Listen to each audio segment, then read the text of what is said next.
காலவேளையில் ஜெபம் பண்ண போகிறோம். இருக்கிற இடத்துல கண்கள் மூடி கர்த்தருக்கு நன்றி சொல்லி இதுவரைக்கும் நம்ம தேவன் காத்தாரே, நம்முடைய தேவைகளை செஞ்சாரே ஆடு சோதனை மூலமாக இந்த ஆராதனை மிகுந்த ஆசீர்வாதமாக இருக்கும்படி ஜெபிப்போம். கர்த்தர் நம்மோடு பேசுவாராக. ஹல்லேலூயா. கர்த்தர் தாமே இந்த ஆராதனை மேலே இப்படி அபிஷேகம் இருப்பதாக. அப்பா, நீங்க மாத்திரம் இந்த இடத்துல இல்லாமல் நாங்கள் ஆண்டவரை மாத்திரம் ஆராதிப்பது ஆண்டவர் வீணா இருக்குமே. கர்த்தருடைய சமூகத்தில் ஆராதிப்பதுதான் எங்களுக்கு மகிமை. தேவ பிரசன்னத்தில் ஆராதிப்பதே எங்களுக்கு மேன்மை. ஆண்டவரை எங்கள் ஆராதனை நீர் அங்கீகரித்தால் தான் எங்கள் ஆராதனையின் ஆசீர்வாதம். ஆண்டவரை நீர் தான் எங்களுக்கு வார்த்தைகளை தர வேண்டும். ஆண்டவரே, ஒரு ஊழியக்காரருடைய வாயிலிருந்து அல்ல, தேவனுடைய வார்த்தை தான் ஊழியக்காரருடைய வாயில் வர வேண்டுமே. ஆண்டவரே, ஹல்லேலூயா, ஹல்லேலூயா. ஆண்டவரே, மாம்சத்தின் வார்த்தைகள் அல்ல, பரிசுத்த ஆவியின் வார்த்தைகளை தான் நாங்கள் எதிர்பார்க்கிறோம் ஐயா. ஆண்டவரே, விசுவாசிகளுக்கு மட்டுமல்ல ஊழியக்காரருக்குமே நீருடைய வார்த்தைகளை தரணுமே. இந்த காலையில் எங்களோடு பேசுங்கப்பா. ஆண்டவரே, வார்த்தைகளை ஆசீர்வதிக்கும்படியா ஜெபிக்கிறோம். தடைகளை மாற்றும் ஆராதனை முழுவதும் ஆசீர்வாதமாக இருக்கட்டும். இயேசுவின் நாமத்தில் ஜெபிக்கிறோம் நல்ல பிதாவே, ஆமென். நாம் எல்லாரும் அமர்ந்து சில பாடலை பாடி தேவனை மகிமைப்படுத்துவோமாக. எந்த நேரமும் எப்போதுமே இயேசு எனக்கு ஒத்தாசை என்ற பாடலை சேர்ந்து பாடி கர்த்தரை மகிமைப்படுத்துவோமா. எந்த நேரமும் எப்போதுமே இயேசு எனக்கு ஒத்தாசை. எந்த நேரமும் எப்போதுமே இயேசு எனக்கு ஒத்தாசை. துராஜனை ஸ்தோத்தரிப்போ, இந்த ஏழையின் ஜெபம் கேட்டார். இயேசு ராஜனை ஸ்தோத்தரிப்பே, இந்த ஏழையின் ஜெபம் கேட்டார். இந்த நேரமும் எப்போதுமே இயேசு எனக்கு ஒத்தாசை. இந்த நேரமும் எப்போதுமே இயேசு எனக்கு ஒத்தாசை. இக்கட்டில் மனிதர் உதவி இல்லாமல் அற்று போனாலும், இக்கட்டில் மனிதர் உதவி இல்லாமல் ஒத்தாசையை தினம் தப்பாமலே இயேசு நாமத்தில் கிடைத்திடுமே. இயேசு நாமத்தில் கிடைத்திடுமே. எந்த நேரமும் எப்போதுமே இயேசு எனக்கு ஒத்தாசை. எந்த நேரமும் எப்போதுமே இயேசு எனக்கு ஒத்தாசை. சொல்ல நான் பாடுகள் சகிக்க சென்ற காலம் மேல தந்தாரே. சொல்ல நான் பாடுகள் சகிக்க சென்ற காலம் மேல தந்தாரே. எந்த வாழ்நாளெல்லாம் தேவ சித்தமெல்லாம் என்னில் முற்றிலும் நிறைவேறுமே. என்னில் முற்றிலும் நிறைவேறுமே. இந்த நேரம் கைதட்டி பாடுவோம். உண்மையான உள்ளத்தில் ஆழத்தில் உணர்ந்து பாடுவோம். ஒத்தாசை. இந்த நேரமும் எப்போதுமே இயேசு எனக்கு ஒத்தாசை. சிறுமைப்பட்டோரின் நம்பிக்கை ஒரு போதும் கெட்டு போகாதே. சிறுமைப்பட்டோரின் நம்பிக்கை ஒரு போதும் கெட்டு போகாதே. நம்மை தேடுவோரை கர்த்தர் கைவிடாரே. தேவன் நாமக்கு அடைக்கலமே. தேவன் நாமக்கு அடைக்கலமே. எந்த நேரமும் எப்போதுமே இயேசு. எல்லா நேரமும் அவர்தான் எனக்கு ஒத்தாசை, அவர்தான் எனக்கு வழி. அந்த பாட்டை உணர்ந்து பாடுவோமா? ஆண்டவரை பார்த்து சொல்லுங்க, ஆண்டவரே, நீங்க தான் எனக்கு ஒத்தாசை தருகிற பர்வதம், எனக்கு உதவி செய்கிறவர் நீர்தான் ஆண்டவரே. எப்போதுமே இயேசு எனக்கு ஒத்தாசை. துதிகளின் பாத்திரனே திருசித்த போல் நடத்தி துர்ஜன்ன பிரவால் உலகத்தில் ஏற்றினை போற்றுவேனே. துதிகளின் பாத்திரமே நிருசித்த போல் நடத்தி துர்ச்சன்ன பிரவாகத்தில் ஏற்றினை போற்றுவேனே. சதி மோசநாசங்களில் சத்ருவின் பயங்களிலும் சதி மோசநாசங்களில் சத்ருவின் பயங்களிலும் சாந்தும்மை நான் ஜீவிப்பேனே. சரணம் சரணம் மெசியாவே என் மீட்பரே என் ரட்சகா என் தேவனே என் கேடகம் நான் நம்பின என் கோட்டையும் என் துருகமும் நீரே. நான் நம்பின என் கோட்டையும் என் துருகமும் நீரே. தினம் தினம் மருளால் தீமைகள் வெல்லுவேனாம். கனமகிமையாகும் உமக்கு செலுத்துவேனே. தினம் தினம் மருளால் தீமைகள் வெல்லுவேனாம். கனமகிமையாகும் உமக்கு செலுத்துவேனாம். உம்மாலே ஒருவனாக சேனைக்குள் பாய்ந்திடுவே. உம்மாலே ஒருவனாக சேனைக்குள் பாய்ந்திடுவேன். வாழ்நாளெல்லாம் நீரே சொந்தம் வழி நடத்தும் மெசியாவே என் மீட்பரே என் ரட்சகா என் தேவனே என் கேடகம் நான் நம்பின என் துருகமும் நீரே. நான் நம்பின என் கோட்டையும் என் துருகமும் நீரே. இயேசுவே நீர் பெரியவர் ஆண்டவரே, மை ஸ்தோத்திரிக்கிறோம்.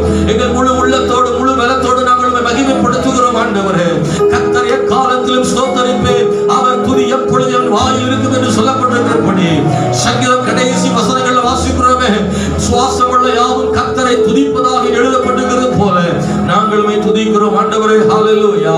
நன்றியோடு நன்றியோடு நன்றியோடு நாங்கள் ஆராதிக்கிறோம். நீ ஒருவரே பெரியவர் ஆண்டவரே. நீர்தான் வானத்தின் வாசலாக, ஜீவ அப்பமாக, ஜீவ தண்ணீராக ஆண்டவரை பலப்படுத்துகிற ஆவியானவராக, அன்றாட மன்னாவாக நீர்தான் இருக்கிறீர் ஆண்டவரே. ஹல்லேலூயா ஹல்லேலூயா. நீர் கண்ணீரை துடைக்கிறவரும் வேதனைகளை மாற்றுகிறவருமாய் இருக்கிறீர். உங்கள் துக்கம் சந்தோஷமாக மாறும் என்று சொன்னது போல இந்த காலவெளியிலே ஆண்டவரே நீ சந்தோஷத்தை கொடுக்கிற தேவனே, மை ஸ்தோத்திரிக்கிறப்பா. எங்கள் பலவீனங்களிலே உடைய பலன் பூர்ணமாக விளங்கும் என்று நாங்கள் விசுவாசிக்கிறோமே. நன்றி ஆண்டவரே. ஹல்லேலூயா. ஓ ஆராதனை விடுதலை உண்டாக்கும் என்று விசுவாசிக்கிறோம். நாங்கள் எல்லாரும் சேர்ந்து ஆராதிக்கும் போது பரிசுத்த ஆவியின் நடுவிலே வருகிற தேவன், இறங்கி வருகிற தேவன் என்பதை விசுவாசிக்கிறோம். பரிசுத்த ஆவியானவர் எங்கு உண்டோ அங்கு விடுதலை உண்டு என்பதை நாங்கள் விசுவாசிக்கிறோம். ஹல்லேலூயா ஹல்லேலூயா ஹல்லேலூயா. எங்கள் சேனைகளின் கர்த்தர் நீரே பெரியவராய் இருக்கிறபடினாலே ஸ்தோத்திரிக்கிறோம் ஆண்டவரே. ஆமென். ஹல்லேலூயா. கர்த்தர் மிகவும் பெரியவராய் இருக்கிறபடினாலே ஸ்தோத்திரிக்கிறோம் ஆண்டவரே. நல்ல சொல்லுங்க, வாய்களை திறந்து சொல்லுங்க. ஆமென். ஸ்தோத்திரம். எப்பொழுது முடியுமோ அவளை கர்த்தரை ஆராதிங்க, முழு பலத்தோடு தேவனை துதிங்க. ஹல்லேலூயா. நன்றியோடு ஆராதிக்கிறோம் இயேசுவே. ஹல்லேலூயா ஹல்லேலூயா ஹல்லேலூயா. அப்பா அந்த கால நேரத்துல இரண்டாவது ஆராதனையிலையும் கூட உங்க முகத்தை நோக்கி பார்க்கிறோம் ஆண்டவரே. இயேசுவே மை துதிக்கிறோம் ஆண்டவரே. மனுஷனுடைய ஞானமும் அவனுடைய பலனும் அவனுடையதான வல்லமையும் செயல்களும் எல்லாமே ஒரு குறிப்பிட்ட எல்லை தானே, அது நிரந்தரம் இல்லை.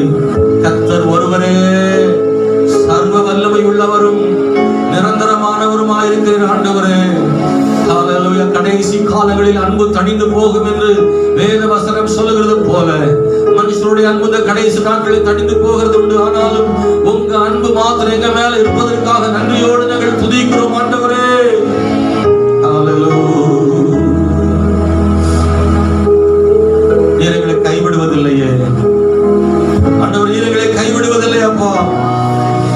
இதுவரை கைவிடவில்லை, இனியும் கைவிட மாட்டீர் என்று விசுவாசிக்கிறோம். இந்த இயேசு கைவிட மாட்டார், என்னை மறந்திட மாட்டார். இந்த காலையில எல்லாரும் அந்த வார்த்தைகளை சொல்ல முடியும்.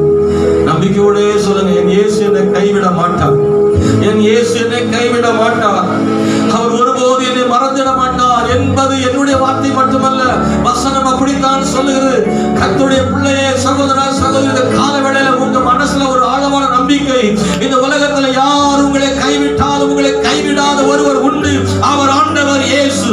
யார் உங்களை மறந்து விட்டாலும் மறந்திடாத ஒருவர் உண்டு. உற்றார் உறவுகளை மறந்து விடலாம், உன் உயிர் நண்பன் உன்னை மறந்து விடலாம். ஓ ஹalleluya, ஸ்தோத்திரம். உன் மூலமாக நன்மைகளை பெற்றவர்கள் மறந்து விடலாம். நீ யார் யாருக்கெல்லாமோ நன்மை செய்தால் அவர்கள் உன்னை மறந்து போய்விடலாம். ஆனால் இயேசு உன்னை மறப்பதில்லை. ஓ ஜீசஸ் லார்ட், ஹalleluya. இது சும்மா சொல்ற வார்த்தை கிடையாதுங்க, ஏதோ சொல்லணும்னு சொல்ற வார்த்தை கிடையாது. அதுதான் உண்மை. பைபிள் அப்படிதான் எழுதப்பட்டிருக்கிறது. அன்றாட வாழ்வில் அது நடந்து வருகிறது. ஜீசஸ் லார்ட், ஹalleluya. எந்த நேசு கைவிட மாட்டார், என்னை மறந்திட மாட்டார். நல்ல கைத்தட்டி சொல்லுங்க பார்க்கலாம். எந்த நேசு கைவிட மாட்டார், என்னை மறந்திட மாட்டார். ஹல்லேலூயா ஹல்லேலூயா, ஆர்ப்பரிப்போமே. ஹல்லேலூயா ஹல்லேலூயா, அக மகிழ்வோமே. ஹல்லேலூயா ஹல்லேலூயா, ஆர்ப்பரிப்போமே. ஹல்லேலூயா ஹல்லேலூயா, அக மகிழ்வோமே. எந்த நேசு கைவிட மாட்டார். சொல்லுங்க, என்னை மறந்திட மாட்டார். குறைகளையும் சொல்றோம், தேவைகளையும் சொல்றோம். என்னை மறந்திட மாட்டார். நிந்தனை போராட்டத்தில் நேசர் என்னை தாங்கினார். நிந்தனை போராட்டத்தில் நேசர் என்னை தாங்கினார். சோதனை வந்த போதில்,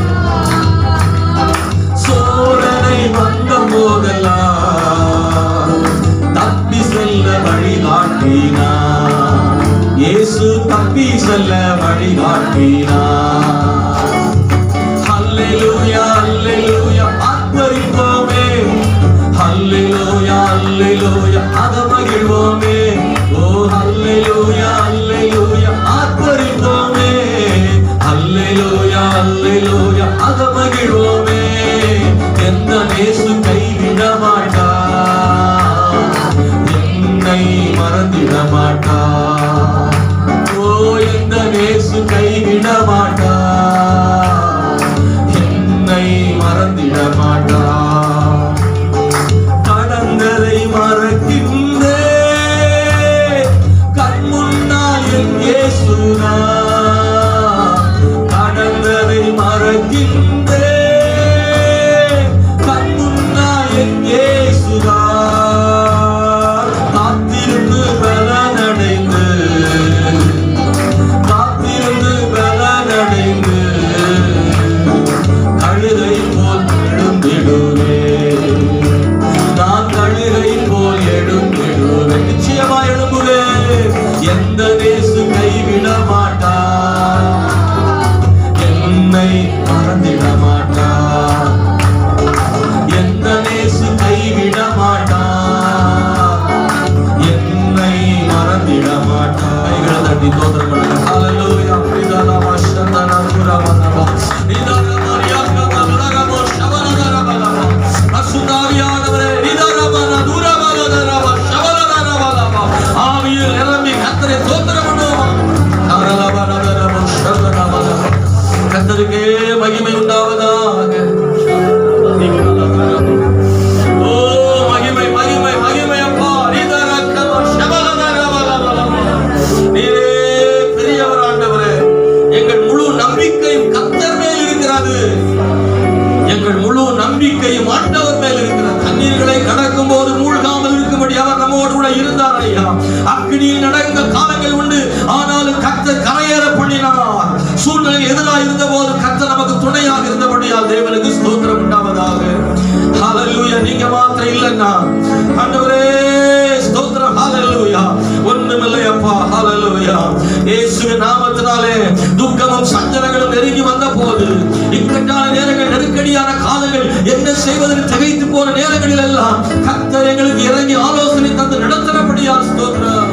எல்ஷடா என நாமம் உடையவர் எங்கள் மத்தியிலே அவர் வந்திருக்கிறார். எல்ஷடா என நாமமுடையவர் எங்கள் மத்தியிலே அவர் வந்திருக்கிறார். வானம் போற்றுது, பூமி வாழ்த்துது, வானம் போற்றுது, பூமி வாழ்த்துது, சகல ஜீவன்களும் வாழ்த்தி உம்மை பாடுது. சர்வவல்லவர் நித்தியமானவர் சகலத்தையும் செய்திடுவார். சர்வவல்லவர் நித்தியமானவர் சகலத்தையும் செய்திடுவார். எல்ஷடா என நாமமுடையவர் எங்கள் மத்தியிலே அவர் வந்திருக்கிறார். எல்ஷடா என நாமமுடையவர் எங்கள் மத்தியிலே அவர் வந்திருக்கிறார். ஒருவரும் சேராத ஒளியிலே வாழ்பவர், நீதியின் சூரியனே செட்டைகளில் ஆரோக்கியம். ஒருவரும் சேராத ஒளியிலே வாழ்பவரே, நீதியின் சூரியனே செட்டைகளில் ஆரோக்கியம். சர்வவல்லவர் நித்தியமானவர் சகலத்தையும் செய்திடுவார்.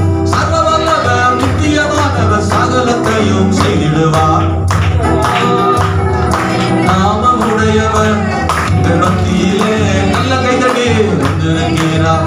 ஓ எல்ஷடா என நாமமுடையவர் எங்கள் மத்தியிலே அவர் வந்திருக்கிறார்.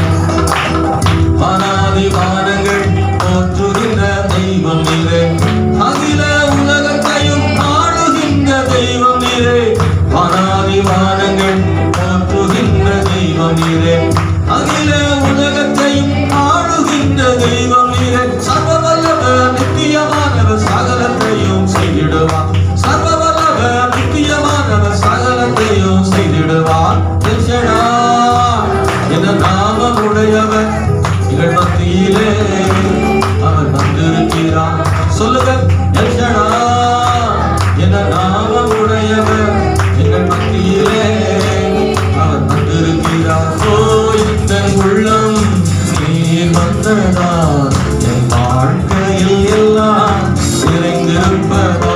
ஓ எந்த உள்ளம் நீர் வந்ததால் என் வாழ்க்கையில் எல்லாம் நிறைந்திருப்பதா.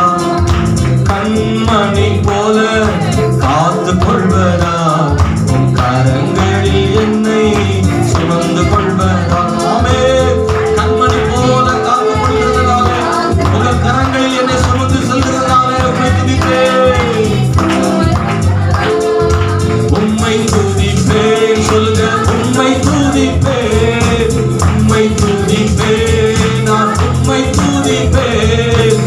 உம்மை போற்றி பாடி துதிப்பேன், என்றும் என்றும் உம்மை போற்றி பாடி துதிப்பேன். சொல்லுங்க, ஓ எந்த உள்ளம் நீர் வந்ததா, என் வாழ்க்கையில் எல்லாம் நிறைந்திருப்பதா. ஓ எந்த உள்ளம் நீர் வந்ததா, என் வாழ்க்கையில் எல்லாம் நிறைந்திருப்பதா. கண்மணி போல காத்து கொள்வதா, உன் கரங்களில் என்னை. ஒரு பாடலை ராகத்தான் மட்டுமல்ல, உலகத்தில் உணர்ந்து சொல்லுவோமா?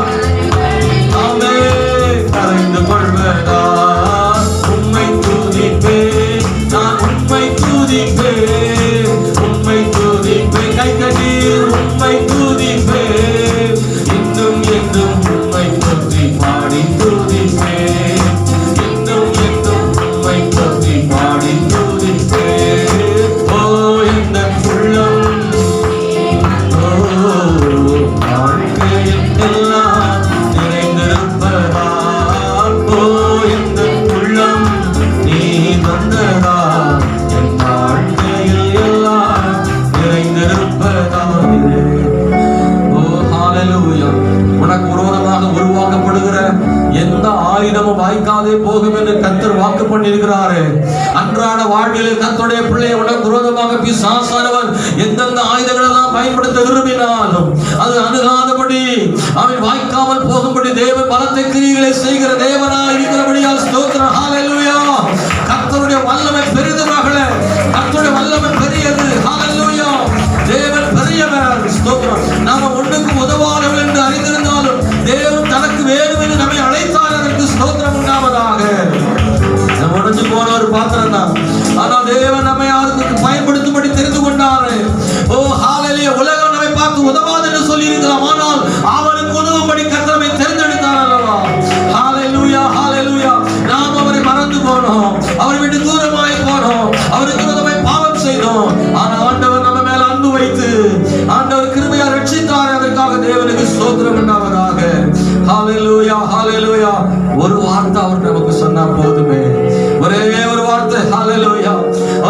கர்த்தர் நம்மை நினைக்கிறார். ஆமென், ஸ்தோத்திரம், ஹalleluya. ஆமை துதிக்கிறோம் ஆண்டவரே, நன்றியோடு நாங்கள் ஆராதிக்கிறோம் ஆண்டவரே. தேவகுமாரனாக நமக்கு வெளிப்பட்டாங்க, அதற்காக ஸ்தோத்திரம். நாம ஆண்டவர் எப்படி நேசிக்கிறோமோ தெரியல, ஆனா அவர் நம்மளை ரொம்ப அதிகமா நேசிக்கிறார். அவர் நம்மளை அதிகமா நேசிக்கிறார். நான் அவரை அதிகமா நேசிக்கிறேன்னு கர்த்தர் சொல்றார். ஹalleluya. அந்த உரிமை அவர்கிட்ட இருக்கு. நம்ம மேல உரிமை கர்த்தர் வச்சிருக்கார். நீ என்னுடைய பிள்ளை அப்படின்ற உரிமை அவர்கிட்ட இருக்கு. நீங்க யாரா கூட இருக்கலாம். இந்த காலவேளையில் வந்திருக்கிற சகோதரனே சகோதரி, நீங்க எப்படி நினைக்கிறீங்கன்னு தெரியல, ஆனா ஆண்டவர் உங்களை ரொம்ப உரிமையா நினைக்கிறார். நீ என்னுடைய மகன் அல்லவா, ஓ நீ என்னுடைய மகள் அல்லவா. ஹalleluya, ஹalleluya, ஸ்தோத்திரம். நானும் என் குடும்பமும் ஆண்டவருக்கு சொந்தமானவர்கள். என்ன அவர் உத்தர போட்டு வச்சிருக்கிறார். அவருக்குன்னு என்ன தனியா பிரிச்சிருக்கிறார். தேவகுமாரா, தேவகுமாரா, கொஞ்சம் நினைச்சிடுங்க. உடைந்த பாத்திரம் நான், அது உமக்கே தெரியும். தேவன் பயன்படுத்துகிறீர், யாருக்கு புரியும். உடைந்த பாத்திரம் நான், அது உமக்கே தெரியும். தேவன் பயன்படுத்துகிறீர், இது யாருக்கு தெரியும். உதவாத எண்ணில் நீ உறவாணி, நீங்க இல்லாம என் உலகம் விழிக்காதே. உதவாத எண்ணில் நீ உறவாணி, நீங்க இல்லாம என் உலகம் விழிக்காதே. நீங்க இல்லாம என் உலகம் விழிக்காதே. நீங்க இல்லாம என் உலகம் விழிக்காதே. தேவகுமாரா, தேவகுமாரா, என்ன நினைச்சிடுங்க. தேவகுமாரா, தேவகுமாரா, கொஞ்சம் நினைச்சிடுங்க. தேவகுமாரா, தேவகுமாரா, என்ன நினைச்சிடுங்க. ஓ தேவகுமாரா, தேவகுமாரா, கொஞ்சம் நினைச்சிடுங்க. மறந்து வாழ்ந்தவனா, அது உமக்கே தெரியும்.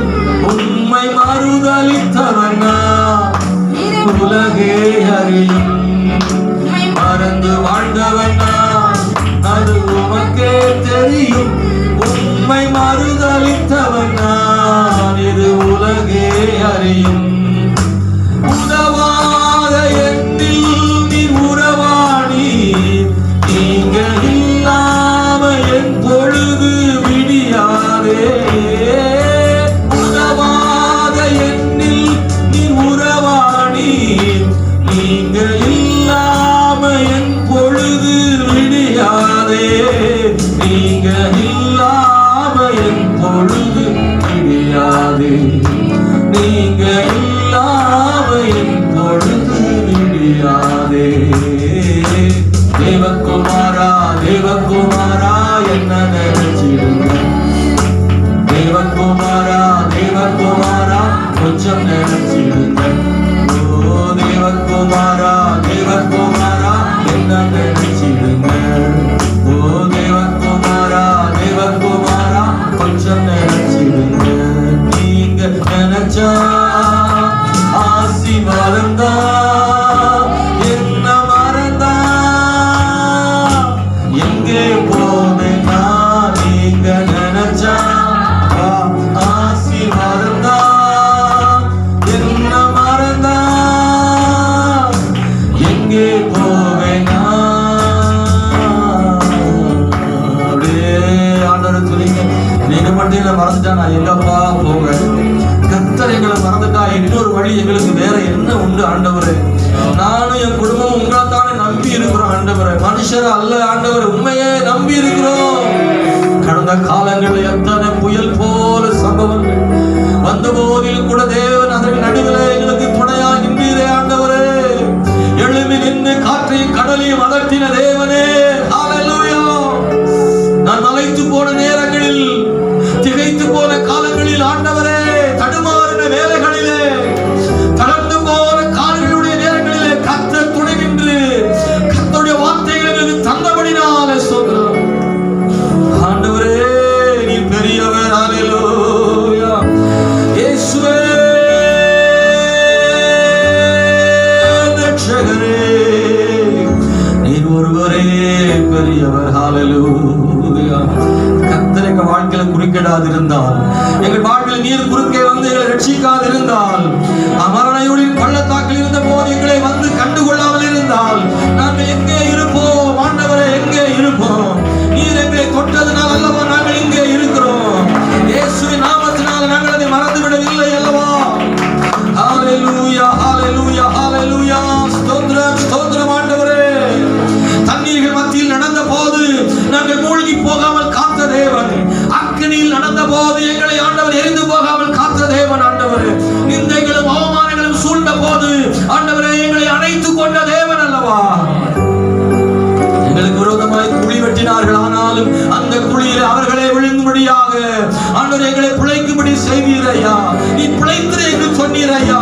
நாங்கள் ரத்தத்தில் கிடந்த போது நீ பிழைத்திரு என்று சொன்னீர் ஆண்டவரே. ஹalleluya, ஹalleluya. நீங்க மட்டும் இல்லாதிருந்தா துக்கத்தில் நான் அழிந்திருப்பேன். இந்த பாட்டை மனசுல இருந்து பாடணும். நீங்க மட்டும் இல்லைன்னா என் துக்கத்துல கூட நான் அழிஞ்சுட்டு இருப்பேன். துக்கம் அவ்வளவு கொடிது, வேதனை அவ்வளவு கொடிது, ஒரு மனிதனை மாய்க்கக்கூடிய வல்லமையுடையது துக்கமும் வேதனையும். ஒரு மனிதனை வேதனையும் துக்கமும் கவலைகளும் கண்ணீரும் அவனை அப்படியே குழப்பி விடுகிறது. வாழ்க்கை இழக்க பண்ணி விடுகிறது, மரணத்தை கொண்டு வந்து விடுகிறது, அவனை பைத்தியமாக்கி விடுகிறது துக்கமும் வேதனையும். நம்ம வாழ்க்கையில் அதுபோல எத்தனை துக்கங்கள் வேதனைகள் வந்தது. ஆனாலும் ஆண்டவர் மட்டும் இல்லைன்னா என் துக்கத்தில் நான் அழிந்து போயிருப்பேன். அவர்தான் இந்த துக்கத்தில் என்னை வெளியே கொண்டு வந்தார், மீட்டெடுத்தார், மீட்டெடுத்தார். உங்க வார்த்தை மட்டும் என்னை தேக்காதிருந்தா என் மன சஞ்சலத்தை கூட மறிச்சு போன கூட போயிருப்பேன். நான் இன்னைக்கு உயிரோடு காரணம் என் துக்கத்தையும் மன சஞ்சலத்தையும் நீங்க என் கூட இருந்ததுனால தான் ஆண்டவரே என்று சொல்றேன். ஹalleluya. நீங்க மட்டும் இல்லாதிருந்தா துக்கத்தில் நான் அழிந்திருப்பேன்.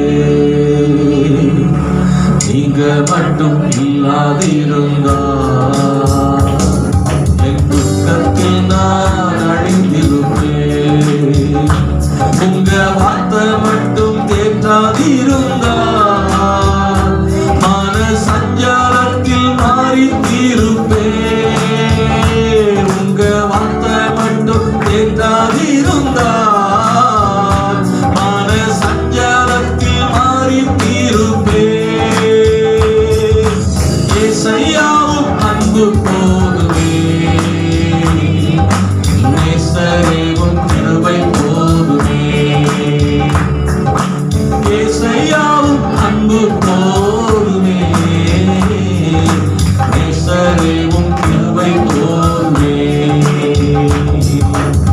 தண்ணீர்கள் மத்தியில் நான் நடந்த போதும் மூழ்காமல் காத்ததும் கிருபையப்பா. தண்ணீர்கள் மத்தியில் நான் நடந்த போதும் மூழ்காமல் காத்ததும் கிருபையப்பா. அக்கினியில் நடந்த போது, கடும் அக்கினியில் நடந்த போது என்னை மீட்டதும் கிருபையப்பா. என்னை மீட்டதும் கிருபையப்பா. நீங்க மட்டும் இல்லாதிருந்தா என் துக்கத்தில் நான் அழிந்திருப்பேன். நீங்க மட்டும் இல்லாதிருந்தா என் துக்கத்தில் நான் அழிந்திருப்பேன். உங்க வார்த்தை மட்டும் தேற்றாதிருந்தா மன சஞ்சாரத்தில் மாறி தீருப்பேன். என்னோடு கூட சேர்ந்து எல்லாரும் பாடுவோம்.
கண்ணே கலங்கும்.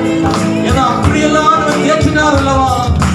ஏசையாவும் அன்பு போதுமே. உங்க அன்பு மட்டும் போதும் ஆண்டவரே. இந்த உலகத்துல நீங்க நேசிச்சவங்க உங்களை மறந்திருக்கலாம். நீங்க அன்பு கொடுத்தவங்க உங்களுக்கு அன்பு தராம இருந்திருக்கலாம். நீங்க உதவி செஞ்சவங்களை மறந்திருக்கலாம். ஆனா எல்லா அன்பு மாறி போயிருக்கலாம். இயேசுவே உங்க அன்பு மட்டும் எனக்கு போதும்னு சொல்லுங்க ஆண்டவர்கிட்ட. ஏசையா உங்க அன்பு மாத்திரம் எனக்கு போதும். நேசரே உங்க அன்பு மாத்திரம் எனக்கு போதும் ஆண்டவரே. நேசரே உங்க கிருபை போதும். ஏசையாவும் அன்பு போதுமே. நேசரே கிருபை போதுமே. இந்த காலை ஆராதனையில் அப்பா பாடி உம்மை துதித்திருக்கிறோம் ஐயா. உங்க கிரியைகளையும் கிருபைகளையும் எங்க மேல வச்சவங்க அன்பையும் நாங்க ஒவ்வொரு முறையும் ஆராதனை நினைச்சு நன்றி சொல்றோம். எப்படி மறந்துவிட முடியும் உங்களுடைய அன்பை? மனுஷருடைய அன்பு கிடைக்காத போது, ஏமாற்றும் போது உங்க அன்பு நிரந்தரமாகி விடுகிறது எங்கள் வாழ்வில. அன்றாட குடும்பத்தில் உங்களுடைய அன்பு நிலைத்திருக்கிறதுக்காக ஸ்தோத்திரம். தேவனுடைய அன்பை எங்களுக்கு அளவற்று தருவதற்குரிய தகுதி எங்களுக்கு இல்லை. ஆனால் எங்கள் உங்க கிருபைதான் நடத்துனப்பா. தேங்க்யூ ஆண்டவரே. நன்றி ஆண்டவர் ராஜா. இந்த ஆராதனை மீதி பகுதியெல்லாம் எங்க கூட இருந்து நீங்க பேசுங்க. எங்களை தாழ்த்துறோம். இயேசுவின் நாமத்தில் ஜெபிக்கிறோம் நல்ல பிதாவே.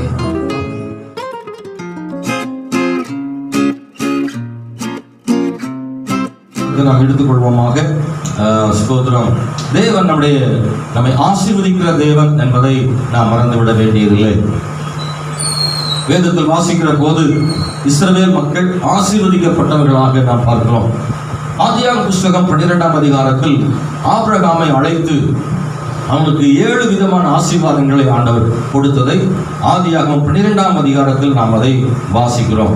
அந்த ஆசீர்வாதத்தை நான் உங்களுக்கு வாசித்து காண்பிக்க விரும்புகிறேன். ஆபிரகாம் தேவனை அறியாத ஒரு குடும்பத்தில் பிறந்த மனிதர். ஊர் என்கிற கல்தையருடைய பட்டணம் என்று எழுதப்பட்டிருக்கிறது. ஒரு பெரிய இந்த கல்தையருடைய பட்டணம் என்பது கொஞ்சம் அந்த காலத்தில் ஒரு நவீன பட்டணமாக இருந்திருக்க கூடும். அப்படிப்பட்ட ஒரு கல்தையருடைய பட்டணத்தில் இருந்து ஆபிரகாமை தேவன் அழைத்து ஆண்டவர் காண்பிக்கிற அந்த தேசத்திற்கு அவர் அனுப்புகிறார்.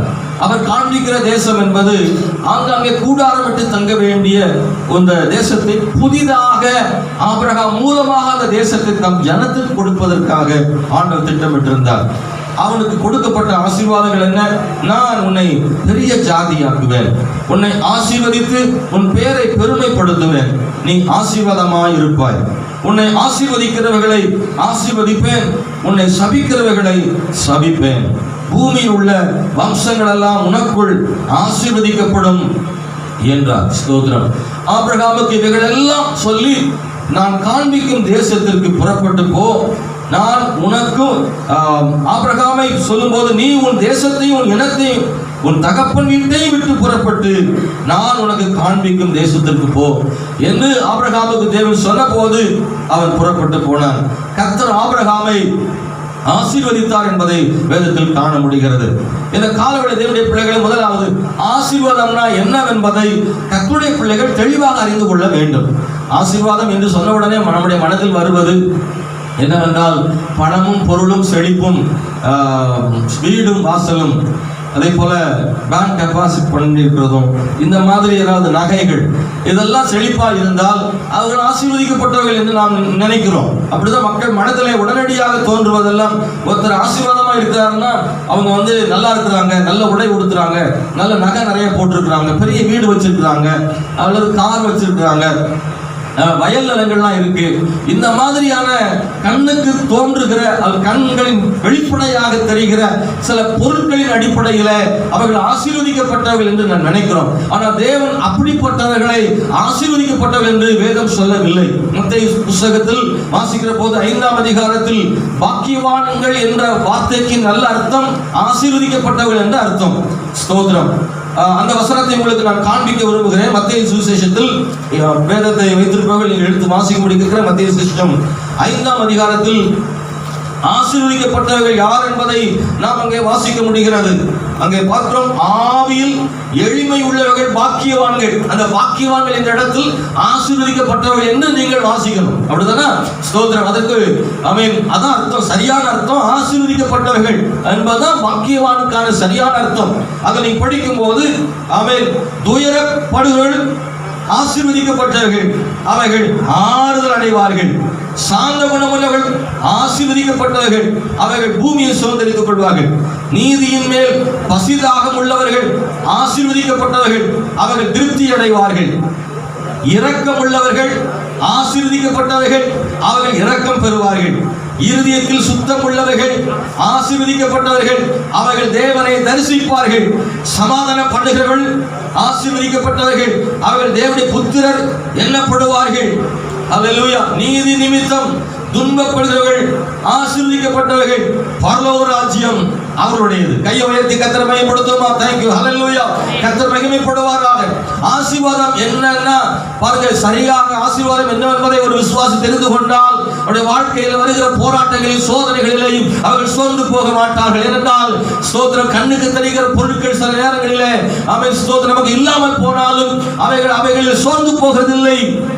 அவர்கள் நிலைத்திருக்கிறார்கள், ஆண்டவருக்காக இருக்கிறார்கள். ஏனென்றால் உண்மையான ஆசீர்வாதம் என்னவென்பதை கர்த்தருடைய பிள்ளைகள் அறிந்து வைத்திருப்பதனாலே இந்த கால நேரத்தில் இங்க இருக்கிற ஒவ்வொருவரும் உண்மையான ஆசீர்வாதம் என்னவென்பதை நீங்கள் புரிந்து கொள்ள கர்த்தர் கிருபை செய்வாராக. எனவே இப்படிப்பட்ட ஆசீர்வாதங்கள் இருக்கிறது. ஆனால் அதே நேரத்தில் பொருளாதாரமும் பொருட்களும் ஆசீர்வாதம் இல்லை என்று வேதம் சொல்கிறது இல்லை. அதையும் கர்த்தர் ஆசீர்வாதமாக என்ன செய்கிறார்? தருகிறார். ஆனால் அது மட்டுமல்ல, அது ஒரு பகுதி. ஆசீர்வாதத்தின் ஒரு பகுதி தான் பொருட்களும் இந்த பொருளாதாரமும் அவன் செழிப்பும். இது ஒரு பகுதியாக இருக்கிறது. ஆபிரகாமுக்கு கொடுக்கப்பட்டிருக்கிற ஆசீர்வாதங்கள்ல நாம் மறுபடியும் 12ஆம் அதிகாரத்துக்கு வந்தால், அங்கே தேவன் ஆபிரகாமுக்கு கொடுக்கப்பட்ட ஆசீர்வாதங்களில் ஒரு சிலதான் அங்கே பொருளாதாரங்களை பற்றியும் செழிப்பை பற்றியும் ஆண்டவர் சொல்கிறார். நான் உன்னை பெரிய ஜாதியாக்கி. அப்ப ஜனக்கூட்டம் கூட ஒரு ஆசீர்வாதம். குடும்பத்திலே பிள்ளைகள் ஒரு பெரிய ஆசீர்வாதம். ஸ்தோத்திரம். குடும்பம் ஒரு ஆசீர்வாதம். பிள்ளைகள், பிள்ளைகளின் பிள்ளைகள், இது ஒரு ஆசீர்வாதம். பாருங்கள், உன் பெயரை பெருமைப்படுத்துவேன். 4 பேருக்கு முன்னாடி உன் பெயரை பெருமைப்படுத்துவேன் என்றார். அது ஒரு ஆசீர்வாதம். பாருங்கள், அது மாத்திரமல்ல, நீ ஆசீர்வாதமாக இருப்பாய். உன்னை ஆசீர்வதிக்கிறவர்களை ஆசீர்வதிப்பேன். அப்போ நம்ம வாய் வார்த்தைகளை தேவன் கனப்படுத்துகிறார். அது ஒரு ஆசீர்வாதம். சபிக்கிறவனை சபிப்பேன் என்று சொல்லுகிறார். இப்படிப்பட்டதான ஆசீர்வாதங்கள், பூமியில் உள்ள வம்சங்கள் எல்லாம் உனக்குள் ஆசீர்வதிக்கப்படும் என்று எழுதப்பட்டிருக்கிறது. இதையும் தாண்டி பல ஆசீர்வாதங்களை வேதத்தில் கர்த்தர் நமக்கு வாக்களித்திருக்கிறார். எனவே ஆசீர்வாதம் என்றால் என்னவென்பதை சரியாக நீங்கள் புரிந்து கொள்ளும்படி கேட்கிறேன். பணம் நமக்கு இல்லை என்றால் ஆசீர்வதிக்கப்பட்டவன் இல்லை என்று எண்ணி விடாதிருங்கள். உங்களுக்கு இருக்கக்கூடிய பொருட்கள் குறைவாக இருந்தால் ஆசீர்வாதம் இல்லை என்று எண்ணி விடாதிருங்கள். உங்களுக்கு அருகில் இருப்பவர்களைப் போல உங்களுக்கு அதிகமான நகைகள், ஸ்தோத்திரம், தங்கம் இல்லை என்றால் நீங்கள் ஆசீர்வாதத்தில் குறைந்தவர்கள் என்று எண்ணி விடாதிருங்கள். சில நேரங்களில் மற்றவர்களோடு ஒப்பிட்டு அவர்களைப் போல நான் இல்லை, அவர்கள் உயர்வாக இருக்கிறார்கள், செழிப்பாக இருக்கிறார்கள், வண்டி வாகனங்கள் இருக்கிறார்கள், அவர்களைப் போல எனக்கு வண்டி வாகனங்கள் இல்லை, எனவே அவர்கள் தான் ஆசீர்வதிக்கப்பட்டவர்கள், எனக்கு அந்த ஆசீர்வாதம் இல்லை என்று எண்ணாதிருங்கள். அதுவல்ல முக்கியமான ஆசீர்வாதம். அதையும் தாண்டி பல ஆசீர்வாதங்களை தேவன் நம்முடைய பிள்ளைகளுக்காக தேவன் வைத்திருக்கிறார். அவைகளை நீங்கள் பெற்றிருக்கிறீர்கள். உங்களுக்குள்ள இருக்கிற ஆசீர்வாதங்களை ஆசீர்வாதமாக எண்ணாமல் ஆசீர்வாதம் அற்றவைகளை ஆசீர்வாதமாக நினைப்பதனாலே நான் ஆசீர்வதிக்கப்பட்டவர் என்று உங்களால் விசுவாசிக்க முடியவில்லை. நீங்கள் ஆசீர்வதிக்கப்பட்டவர்கள். கை தட்டி கர்த்தரை ஸ்தோத்திரம் பண்ண முடிந்தா கையை தட்டி ஸ்தோத்திரம் பண்ணலாம். நீங்கள் ஆசீர்வதிக்கப்பட்டவர்கள். அல்லேலூயா. எப்படி என்று நான் உங்களுக்கு சொல்ல விரும்புகிறேன். தேவனுடைய பிள்ளை, வேதத்தில் வாசிக்கிற போது ஆதியாகமத்தின் புத்தகத்தில் 27ஆம் அதிகாரம் 38ஆம் வசனத்தில் வாசிக்கிற போது ஆமென் ஸ்தோத்திரம், ஒரு பரிசுத்தவானுடைய ஆசீர்வாதத்திற்காக அவருடைய குமாரனாக ஏசா ஏங்கி நிற்பதை நாம் கவனிக்க முடிகிறது. ஏசாவை பற்றி பார்க்கும்போது அவன் நிச்சயமாக நாம் எதிர்பார்க்கிற விரும்புகிற ஒரு மனிதன் அல்ல. யாக்கோபை நாம் விரும்புவோம், ஆனால் ஏசாவை நாம் விரும்புவதில்லை. காரணம் என்னன்னு அவருடைய சுபாவங்களை பார்க்கிறோம். தேவனே கூட ஏசாவை வெறுத்தேன், யாக்கோபை நேசித்தேன் சொல்லியிருக்கிறார். ஆகவே தேவனே வெறுக்கக்கூடிய அளவில் தான் ஏசாவுடைய வாழ்க்கை இருந்தது. பெற்றோருக்கு விரோதமாக அவர்கள் விரும்பாத இடத்தில் திருமணம் செய்து கொண்டார். இப்படியெல்லாம் தன் பெற்றோருக்கு மனவேதனை உண்டாக்குகிறவனாக இருந்தான். அவருடைய சுவாபங்கள் வேறு மாதிரியாக இருந்தது. எனவே தான் அவன் ஸ்தோத்திரம் யாக்கோபு தவறுதலாக அல்லது ஸ்தோத்திரம் ஏமாற்றி ஆசீர்வாதங்களை பெற்றுக் கொண்டான் தகப்பனிடத்தில். அதுக்கு பிறகு வந்ததான ஏசா தகப்பனிடத்திலே மன்றாடுகிறார். இந்த ஆசீர்வாதம் மாத்திரம்தான் உம்மிடத்தில் உண்டா, வேறு ஆசீர்வாதம் இல்லையா என்று ஈசாக்கினிடத்தில் கெஞ்சி கேட்கிறார். அப்படியானால் தன் தகப்பனிடத்தில் இருக்கிற ஆசீர்வாதங்களை அவன் உணர்கிற மனுஷனாக இருந்தான். தேவனை விசுவாசிக்கிற, தேவனால் ஆசீர்வதிக்கப்பட்ட தன் தகப்பனாகி ஈசாக்கின் வாயிலிருந்து வருகிற வார்த்தைகளில் ஆசீர்வாதம் இருக்கிறது என்பதை ஏசா உணர்ந்திருந்தான் என்பதை பார்க்கிறோம். அன்பானவர்களே, 28, 29 வசனங்களில் நாம் படிக்கும் போது அங்கே செழிப்பை பற்றி இருக்கிறது, உயர்வை பற்றி இருக்கிறது, அதிகாரத்தை பற்றி அங்கே சொல்லப்பட்டிருக்கிறது. அது மாத்திரமல்ல, சங்கீதம் 3:8 வாசிக்கிற போது ரட்சிப்பு என்னும் ஆசீர்வாதத்தை பற்றி அங்கே எழுதப்பட்டிருக்கிறது. பாருங்கள், ரட்சிப்பு என்பது ஒரு பெரிய ஆசீர்வாதம். நிச்சயமாக இந்த உலகத்தில் அதை போல ஒரு ஆசீர்வாதம் ஒன்றுமே இல்லை. நம்புறீங்களா? அல்லேலூயா. இந்த ரட்சிப்பு மிகப்பெரிய ஆசீர்வாதம் என்றது நமக்கு எப்ப தெரியும்? இப்பதான் தெரியாது. அது என்ன பெரிய ரட்சிப்பு, எல்லாரும் ரட்சிக்க, நானும் ரட்சிக்கப்பட்டிருக்கேன் அப்படின்னு நினைப்போம். இந்த உலகத்தில் எத்தனை பேர் ரட்சிக்கப்பட்டிருக்கிறாங்க, ஆண்டவர் ஏற்றுக்கிறாங்க, நானும் அதுல ஒரு ஆளு. அதனுடைய மதிப்பு நமக்கு தெரியறது இல்லை. ஆனா அந்த ரட்சிப்பின் மகத்துவம், ரட்சிப்பு எவ்வளவு பெரிய ஆசீர்வாதம் என்று எப்ப நமக்கு தெரியுமா? எப்ப தெரியுமா? இயேசு கிறிஸ்து வரும்போது, மத்திய ஆகாயத்தில் வரும்போது, வெண்ணாடி அறிந்தவர்களாக, மறுரூபமானவர்களாக, ஒரு நொடிப்பொழுது, ஒரு இமைப்பொழுதுல மத்திய ஆகாயத்தில் கிறிஸ்து தம்முடைய தூதர் கூட்டத்தோடு வரும்போது, ஆமே ஸ்தோத்திரம், இங்கே மரித்தவர்கள் உயிரோடு இருக்கிறவர்கள் எழுப்பி அவரை மத்திய ஆகாயத்தில் சந்திக்கும் போது அப்பொழுது தெரியும், நல்ல வேளை கர்த்தர் நம்மை ரட்சித்தார். இந்த உலகத்தில் எதுவுமே என் கூட வரல, அதுதான் என் கூட வந்திருக்குது.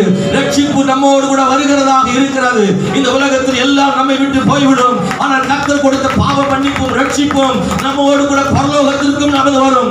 மரணத்துக்கு மட்டுமல்ல, அதற்கு பிறகும் நம்மோடு கூட இருக்கிற அந்த ரட்சிப்பு, பாவ மன்னிப்பு, ஆமென் ஸ்தோத்திரம், கிறிஸ்துவின் மூலமாக மறுரூபமாக்கப்பட்ட அந்த வாழ்க்கை, பரிசுத்த ஜீவியம் இருக்கு பாருங்க, அது விலையேற பெற்ற வாழ்க்கை. அல்லேலூயா.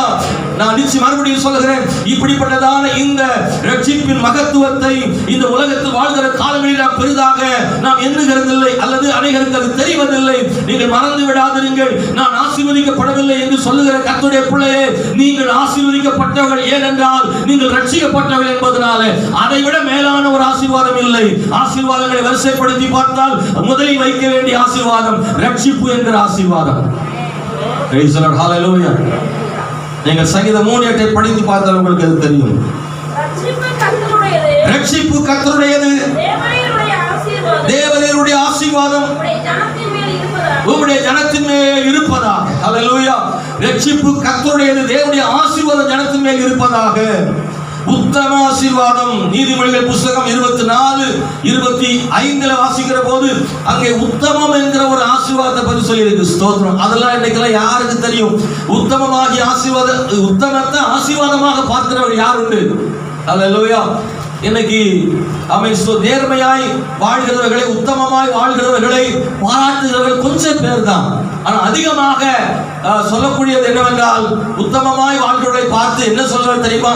பிழைக்க தெரியாதவன், இவர் பெரிய ரொம்ப யோக்கியர் மாதிரி இருக்கார், ஊர் உலகத்தில் எல்லாருமா இல்லையா, இவர் எதுக்கு தேவையில்லாத வேலை. சில நேரங்களில் ஏதாவது உத்தமமா செய்யணும், உதவி செய்யணும், நேர்மையா வாழணும் அப்படின்னு நினைச்சா, ஆமென் ஸ்தோத்திரம், அவங்கள பாராட்டுகிற ஆட்கள் குறைவு, அதிகமாய் பாராட்டுகிறது இல்லை. ஸ்தோத்திரம். அவர்களை ஏளனமாக பார்க்கிறவர்கள் அதிகமாக இருக்கிறார்கள். ஆக இந்த காலவேளை தேவனுடைய பிள்ளைகளை நீங்கள் மறந்து விடாதீர்கள். ஸ்தோத்திரம். ஆனாலும் அவைகள் மத்தியிலும் உத்தமமாக ஒரு தேவனுடைய பிள்ளை வாழ்கிறார்கள் என்றால் அவைகள் ஆசீர்வதிக்கப்பட்டவர்களாக இருக்கிறார்கள். அல்லேலூயா. ஆசீர்வதிக்கப்பட்டவர்களாக இருக்கிறார்கள். அதுக்கான தேவனுடைய பிள்ளைகளை ஒரு நாள் ஒரு கடையில நான் பொருள் வாங்கி கொண்டிருக்கும் போது, ஸ்தோத்திரம், நான் 50 ரூபாய் கொடுத்ததுக்கு 500 ரூபாய்க்கு சில்லறை கொடுத்தாங்க எனக்கு. ஸ்தோத்திரம். நான் வாங்கி கையில வைத்த போது எண்ணி பார்த்தா நான் 50 ரூபாய் தான் கொடுத்தேன், 500 ரூபாய்க்கு வாங்கினதாக சில்லறை கொடுத்துட்டாங்க. நான் உடனே அந்த பணத்தை அவங்ககிட்ட திருப்பி கொடுக்கும் போது வாங்கிட்டாங்க. வாங்கிக்கிட்டு அவங்களுக்குள்ள என்ன செய்யறாங்கன்னா, அந்த கடையில் இருக்கிறவங்க ஒருத்தருக்கு ஒருத்தர் பார்த்து என்ன செய்யறாங்க, என்னையும் பார்க்கறாங்க, பணத்தையும் பார்க்கறாங்க, சிரிக்கிறாங்க. அப்போ என்ன நினைக்கிறாங்க, இவர் பெரிய இதை நினைக்கிறாங்களா, அவங்க ஒரு அற்பமான பார்வையோடு பார்த்து சிரித்து கொண்டிருந்தார்கள். அந்த நேரங்களில் நம்ம சிலர் உண்மையா இருக்கிற நினைக்கிறது சிலருக்கு எப்படி இருக்கு, அது அலட்சியமாகவும் அற்பமாகவும் பார்ப்பது போல தெரிகிறது. ஸ்தோத்திரம். சில நேரங்களிலே ஆமென் ஸ்தோத்திரம், மக்கள் சொல்லுவார்கள், வீட்டிலே சொல்லுவார்கள், மனைவி சொல்லுவாள், தாய் தகப்பன் சொல்லலாம், நீ உண்மையா இருந்து என்ன செய்ய போகிறாய், உத்தமமாக இருந்து என்ன செய்ய போகிறாய், மற்றவர்களைப் போல நீ வாழ்ந்தால் தான் முடியும், நீ உத்தமமாக இருந்து பிழைக்க தெரியாதவனாக இப்படி இருந்தால் எப்படி நாளைக்கு நீ எப்படி வாழப் போகிறாய் என்று கேட்கிறார்கள். உத்தமமாக இருந்தால் வாழ முடியாது என்றும், நாம் தவறுகள் செய்தால் வாழ முடியும் என்கிற ஒரு தவறான பிம்பம் மக்கள் மனதிலே கட்டமைக்கப்பட்டிருக்கிறது என்பதை மறந்து விடாதீர்கள். மக்கள் நினைக்கிறாங்க நேர்மையா இருந்தால் என்ன செய்ய முடியாது, வாழ முடியாது, ஆக எப்படினாலும் வாழ்ந்தாதான் வாழ முடியும் என்ற எண்ணம் இருக்கிற மத்தியிலே தேவனுடைய பிள்ளைகள் உத்தமமாய் வாழ்கிறார் என்றால் அது ஒரு பெரிய ஆசீர்வாதம் என்று வேதம் நமக்கு நீதிமொழிகள் 24:25 நமக்கு சொல்லுகிறது. துன்மார்க்கனை கடிந்து கொள்ளுகிறவனுக்கு ஆசீர்வாதம். அல்லேலூயா. யார் ஆசீர்வதிக்க, அந்த வசனத்தை வாசிக்கும்படி கேட்கிறேன். நீதிமொழிகள் 24:25. அவனை கடிந்து கொள்வன் மேல் பிரியம் உண்டாகும், அவர்களுக்கு உத்தம ஆசீர்வாதம் கிடைக்கும். ஸ்தோத்திரம், ஹல்லேலூயா. உத்தமமா வாழ்கிறது ஒரு ஆசீர்வாதம். அப்புறமா துன்மார்க்கனை கடிந்து கொள்கிறவனுக்கு, பிரைஸ் தி ஹல்லேலூயா. சில நேரத்தில் நம்ம கூட நினைப்போம், யாராவது ஒரு தவறு பண்ணா நம்ம கண்டுக்கிடாம போகணும்னு நினைப்போம். பாருங்க, ஒருத்தர் தவறு செய்யும்போது நமக்கு எதுக்கு தேவையில்லாத வேலை, நம்ம போய் வாயை கொடுப்பானா வாங்கி கட்டுவான, சிலர் சொல்லுவாங்க வாயை கொடுப்பான வாங்கி கட்டுவான, அப்படி நடக்கலாம் ஒரு வேலை. அதாவது துன்மார்க்கனை, தவறு செய்கிறவர்களை பார்க்கும்போது தவறென்று சொல்வதற்கு எல்லாத்தையும் நம்ம சொல்லிட முடியாது. நம்மோடு நெருக்கமாக இருக்கிறவர்களோடு பழகுகிறவர்களோடு கூட யாருக்கு சொல்ல முடியுமோ அவர்களுக்கு எடுத்து சொல்வது நம்முடைய கடமையா இருக்கிறது. இப்படி செய்தால் நமக்கு சரி இருக்காது என்று சொல்வது நல்லது. அப்படி சொல்லுகிறவர்கள் அவர்களுக்கு உத்தம ஆசீர்வாதத்தை கர்த்தர் கொடுப்பார் என்று வேதம் சொல்லுகிறது. அன்பானவர்களே, அப்புறம் 4வதாக சொல்ல விரும்புகிறேன். கலாத்தியர் புத்தகத்தில் வாசிக்கிற போது 3ஆம் அதிகாரம் 9ஆம் வசனமும் 14வது வசனத்தை வாசிக்கும் போது அங்கே எழுதப்பட்டிருக்கிறது, விசுவாச மார்க்கத்தார் என்னென்றைக்கும் அவர்கள் ஆசீர்வதிக்கப்பட்டவர்கள். விசுவாச மார்க்கத்தார் ஆசீர்வதிக்கப்பட்டவர்கள் என்று சொல்லப்பட்டிருக்கிறது. விசுவாச மார்க்கத்திற்கான ஆசீர்வாதத்தை பற்றி சொல்லப்பட்டிருக்கிறது. ஆபிரகாமுக்கு உண்டான ஆசீர்வாதம் கிறிஸ்துவின் மூலமாக நம்முடைய பிள்ளைகளுக்கு, சந்ததிகளுக்கு வந்து சேருகிறது அல்லவா, அது விசுவாச மார்க்கத்திற்கான ஆசீர்வாதம். எடுத்திருந்தால் வாசியுங்கள் 3ஆம் அதிகாரம் கலாத்தியர்ல 9ஆம் வசனத்தை ஒருவரும் 14ஆம் வசனத்தை ஒருத்தரும் சத்தமாக வாசிக்கும்படி கேட்கிறேன்.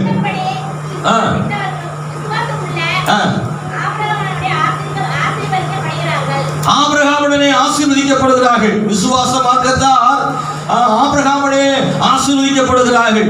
நல்ல கவனிங்க, ஸ்தோத்திரம். கிறிஸ்துவின் மூலமாக புறஜாதிகளும், கிறிஸ்துவின் மூலமாக எல்லா ஜனங்களும், மற்ற ஒவ்வொரு ஜாதி மக்களும் கூட ஆபிரகாமுக்கு பிள்ளைகளாகும்படி தேவன் அதிகாரம் கொடுத்திருக்கிறார் அல்லவா.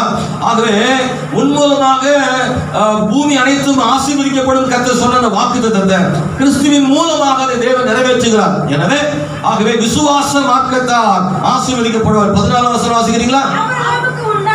ஆபிரகாமுக்கு உண்டான ஆசீர்வாதம் கிறிஸ்து இயேசுவினால் புறஜாதிகளுக்கு வரும்படி ஆவிக்கு சொல்லப்பட்ட வாக்குத்தத்தத்தை நாம் விசுவாசத்தினாலே பெரும்படியாக இப்படி செய்தார். ஹல்லேலூயா, ஸ்தோத்திரம். பாருங்கள், ஆபிரகாமுக்கு கொடுக்கப்பட்ட ஆசீர்வாதங்களை கிறிஸ்துவின் மூலமாக நாம் பெற்றுக்கொள்ளத்தக்கதான ஒரு ஆசீர்வாதத்தை கர்த்தர் வைத்திருக்கிறார். காரணம் சொல்லப்படும் விசுவாச மார்க்கத்தார் யாரெல்லாம் கிறிஸ்துவின் மூலமாக மறுபடியும் பிறக்கிறார்களோ அவர்கள் ஆபிரகாமுடைய சந்ததியாகவும் ஆபிரகாம் பெற்றுக்கொண்ட அந்த ஆசீர்வாதங்களை கிறிஸ்துவின் மூலமாக நாமும் பெற்றுக்கொள்ளும்படியாக தேவன் கிருபை கொடுத்தார். கிறிஸ்து இல்லை என்றால் நாம் ஆபிரகாம் சந்ததி இல்லை. அப்படியானால் ஆபிரகாமுக்கு கிடைத்த ஆசீர்வாதம் நமக்கு கிடைப்பதில்லை. கிறிஸ்துவினாலே ஆபிரகாமுக்கு சந்ததியாகிறதுனாலே ஆபிரகாமுடைய ஆசீர்வாதங்கள் அவன் சந்ததிக்கு வருவது போல நமக்கும் கிடைக்கும் என்று கர்த்தர் சொல்றார். ஹல்லேலூயா. ஆபிரகாம் பெற்றுக்கொண்ட ஆசீர்வாதங்களை நமக்கும் கர்த்தர் தருகிறார். அது மாத்திரமல்ல, அன்பான தேவனுடைய பிள்ளைகளை, இந்த உலகத்துல பணம் தான் ஆசீர்வாதம் என்று சொல்லுகிறவன் அதிக பணம் பெற்ற பின்பு அது திருப்தி அடைகிறதில்லை. பணம் தான் ஆசீர்வாதம் ஒருத்தர் நினைக்கிறார். ஆனா அந்த பணம் நிறைய கிடைச்ச பிறகு ஐயோ இது ஒரு ஆசீர்வாதம் இல்லைன்ற அப்புறம் தான் உணர்றான். அதை பெற்றுக் கொள்கிற வரைக்கும் அதுதான் ஆசீர்வாதம் நினைக்கிறான். ஆனா அதை பெற்றுக்கொண்ட பிறகுதான் தெரிகிறது இல்லை இது மட்டுமல்ல ஆசீர்வாதம் என்று அப்போதுதான் புரிந்து கொள்கிறான். ஸ்தோத்திரம். பொன்னும் பொருளும் ஆசீர்வாதம் என்று ஒருவன் நினைக்கிறான். அதிக நகைகள் ஆசீர்வாதம் என்று நினைக்கிறான். வீடும் ஆஸ்தியும் வயல்களும் காரும் இவரெல்லாம் பெரிய ஆசீர்வாதம் நினைக்கிறான். அவர்களெல்லாம் பெற்றுக் கொண்டவர்களுக்கு தான் தெரியும் இல்லை இதுவல்ல ஆசீர்வாதம். அது வந்த பிறகுதான் ரொம்ப கவனமா இருக்க வேண்டியது. அதுக்கு பிறகுதான் பயமே என்ன செய்து வருது. பெற்றுக்கொண்ட பிறகு அதை பாதுகாப்பதற்கு அவர்கள்படுகிற பாடு பெரிதாக இருக்கிறது. அல்லேலூயா. பெரிய பங்களா கட்டியிருக்கிறாங்க, ஆனால் நிம்மதியாக நைட்டு தூங்க முடியல. நீங்க எங்கன படுத்தாலும் தூங்கிறீங்க, ஆமாவா இல்லையா? தூக்கம் வருதா? கட்டிலுக்கு அடியில் படுத்தாலும். இந்த வீட்டில் ரொம்ப நாளைக்கு கட்டிலுக்கு அடியில் நான் படுத்து கிடந்தேன், படுக்க என்ன கிடையாது இல்லை நான். அல்லேலூயா. எங்கன படுத்தாலும் நம்ம நிம்மதியாக தூங்கிடுறோம். ஆனால் பெரிய பணக்காரர்களுக்கு தூங்குறது பெரிய, எந்த நேரத்தில் வந்து கதை உடைப்பானோ, முன்வாசல் உடைப்பானோ, பின்வாசல் உடைப்பானோ தெரியாது. அல்லேலூயா. பிரைஸ் எல்லாம். இப்போ நகை அத்துட்டு போகிறது ஃபேஷனாக இருக்குது. அதனால கழுத்தில் ஒரு துணியை போட சொல்கிறாங்க. விசுவாசிகள் நல்லா நகை போட்டுறதுன்னா வீட்டில் வச்சுட்டு போங்க, அப்படி இல்லைன்னா கொஞ்சம் சேஃப்டியாக துணியை போட்டுட்டு போங்க. நிறைய அத்துட்டு போகிறாங்க, கவனமாக இருக்கணும். ஸ்தோத்திரம். நகை தான் ஆசீர்வாதம் நினைக்கிறோம். நிறைய நகை வந்த பிறகு இருக்கிற நிம்மதி என்ன செஞ்சது, அது போயிடுது. எங்களை பாதுகாக்கிறதுன்னு தெரியல. அல்லேலூயா. ஸ்தோத்திரம். கர்த்தர் நல்லவர். ஆசீர்வாதம் என்னவென்பதை சரியாக அறிந்து கொள்ள விசுவாசிகளுக்கு தேவன் கிருபை செய்வாராக. நல்ல கவனிங்க. ஆசீர்வாதத்தை பெற்றுக் கொள்வதற்கான வழி என்ன? வேதம் என்ன சொல்லிக் கொடுக்கிறது? கேளுங்கள், அப்பொழுது உங்களுக்கு கொடுக்கப்படும். ஆசீர்வாதங்களை பெற்றுக் கொள்வதற்காக கர்த்தருடைய பிள்ளைகள் ஜெபிக்க வேண்டியது இருக்கிறது. ஜெபம் அதிகமாக வேண்டும். மத்தேயு 7:7 சொல்லும் போது ஆண்டவர் எப்போது கொடுக்கிறார் என்றால், எப்போது ஆசீர்வதிக்கிறார் என்றால், அவன் கேளுங்கள் அப்பொழுது கொடுக்கப்படும். எனவே கேட்கும்படி வேதம் நமக்கு கற்றுக் கொடுக்கிறது. ஸ்தோத்திரம். லூக்கா சுவிசேஷம் 11 நாம் அதை வாசிக்கிறோம். ஸ்தோத்திரம். யோவான் சுவிசேஷம் 16:24 வாசிக்கிற போது, கேளுங்கள் உங்கள் சந்தோஷம் நிறைவாய் இருக்கும்படி பெற்றுக் கொள்வீர்கள். ஆண்டவர் நிறைய இடங்களில் கேட்க சொல்லுகிறார். ஆகவே ஆண்டவரை கேட்கணும். நம்ம தமிழ் பழமொழி ஒன்று உண்டு, பழமொழியா வார்த்தைகளா உண்டு. அழுகிற பிள்ளை தான் என்ன செய்யுமா? பால் குடிக்குமா சொல்லி வச்சிருக்கிறாங்க. அழுகிற பிள்ளை தான் பால் குடிக்கும். அழாமப்படுத்தா பிள்ளைக்கு பசிக்கலன்னு தாய் புரிஞ்சுக்கிடுவான். அதனால பிள்ளைகளாகி நீங்கள் தாயாகி தகப்பனாகி ஆண்டவற்றை அழும்படி, அழுதல் என்பால் ஜெபம் பண்ணுவது, ஆண்டவற்றை மன்றாடுவது, ஜெபிப்பது, காத்திருப்பது, உபவாசிப்பது, தேவ சமூகத்தில் ஆண்டவற்றை உட்கார்ந்து நல்ல ஜெபிப்பது, ஆண்டவற்றை ஜெபத்தின் மூலமாக கேட்க வேண்டும் என்று கர்த்தர் விரும்புகிறார். கேட்கிற எவனும் பெற்றுக் கொள்கிறார் என்று வேதம் சொல்கிறது. ஆமென்.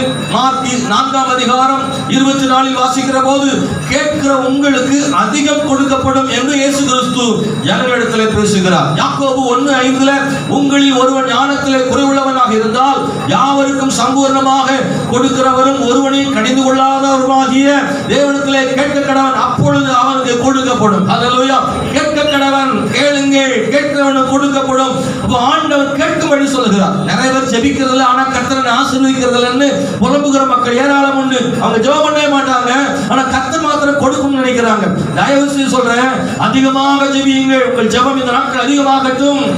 இப்படிப்பட்ட காலங்கள்ல உங்க ஜெபம் இன்னொரு மடங்கு அதிகமாகட்டும். முழங்கால் படியிடுவதற்கு ஒருபோதும் தயங்காதீர்கள். தேவ சமூகத்தில் அழுது மன்றாடி போராடி ஜெபியுங்கள். காரணம் என்னவென்றால் கர்த்தருடைய பிள்ளைகளுக்கு அதுதான் வழியாக இருக்கு. நமக்கு அதுதான் வழி. கர்த்தரை கேட்கிறத தவிர வேற ஒரு வழியும் இந்த உலகத்தில் இல்லை. ஆகவே தேவன் நமக்கு ஆசீர்வாதத்தை கொடுக்கும்படி ஜெபிக்க வேண்டியது நம்முடைய கடமையாக இருக்கிறது. ஆமென். ஸ்தோத்திரம். அருமையானவர்களே, நம்முடைய வாழ்விலே ஜெபம் அதிகமாகட்டும். யாபேஸ் என்கிற ஒரு மனிதர் 1 புத்தகத்தில் 4:9-10 வாசிக்கிற போது அவன் ஒரு ஜெபத்தை அங்கே செய்கிறான் என்பதை பார்க்கிறோம். பாருங்கள், கேட்கிற ஒரு மனிதனை பற்றி இங்கே வாசிக்கிறோம். அன்பானவர்களே, அவன் நாம் கேட்கும் என்பதாகவே தேவன் எல்லாவற்றையும் அறிந்திருக்கிறார் என்பதை நீங்கள் மறந்து விடாதீர்கள். ஆனால் அதே நேரத்தில் கர்த்தர் கேட்கவும் சொல்லுகிறதை நீங்கள் விட்டுவிடக் கூடாது. அன்பானவர்களே, ஸ்தோத்திரம். நாம் ஜெபிக்கிற ஜெபத்தை கர்த்தர் கேட்கிறார். ஆனாலும் நாம் கேட்க வேண்டியது அவசியமாக இருக்கிறது.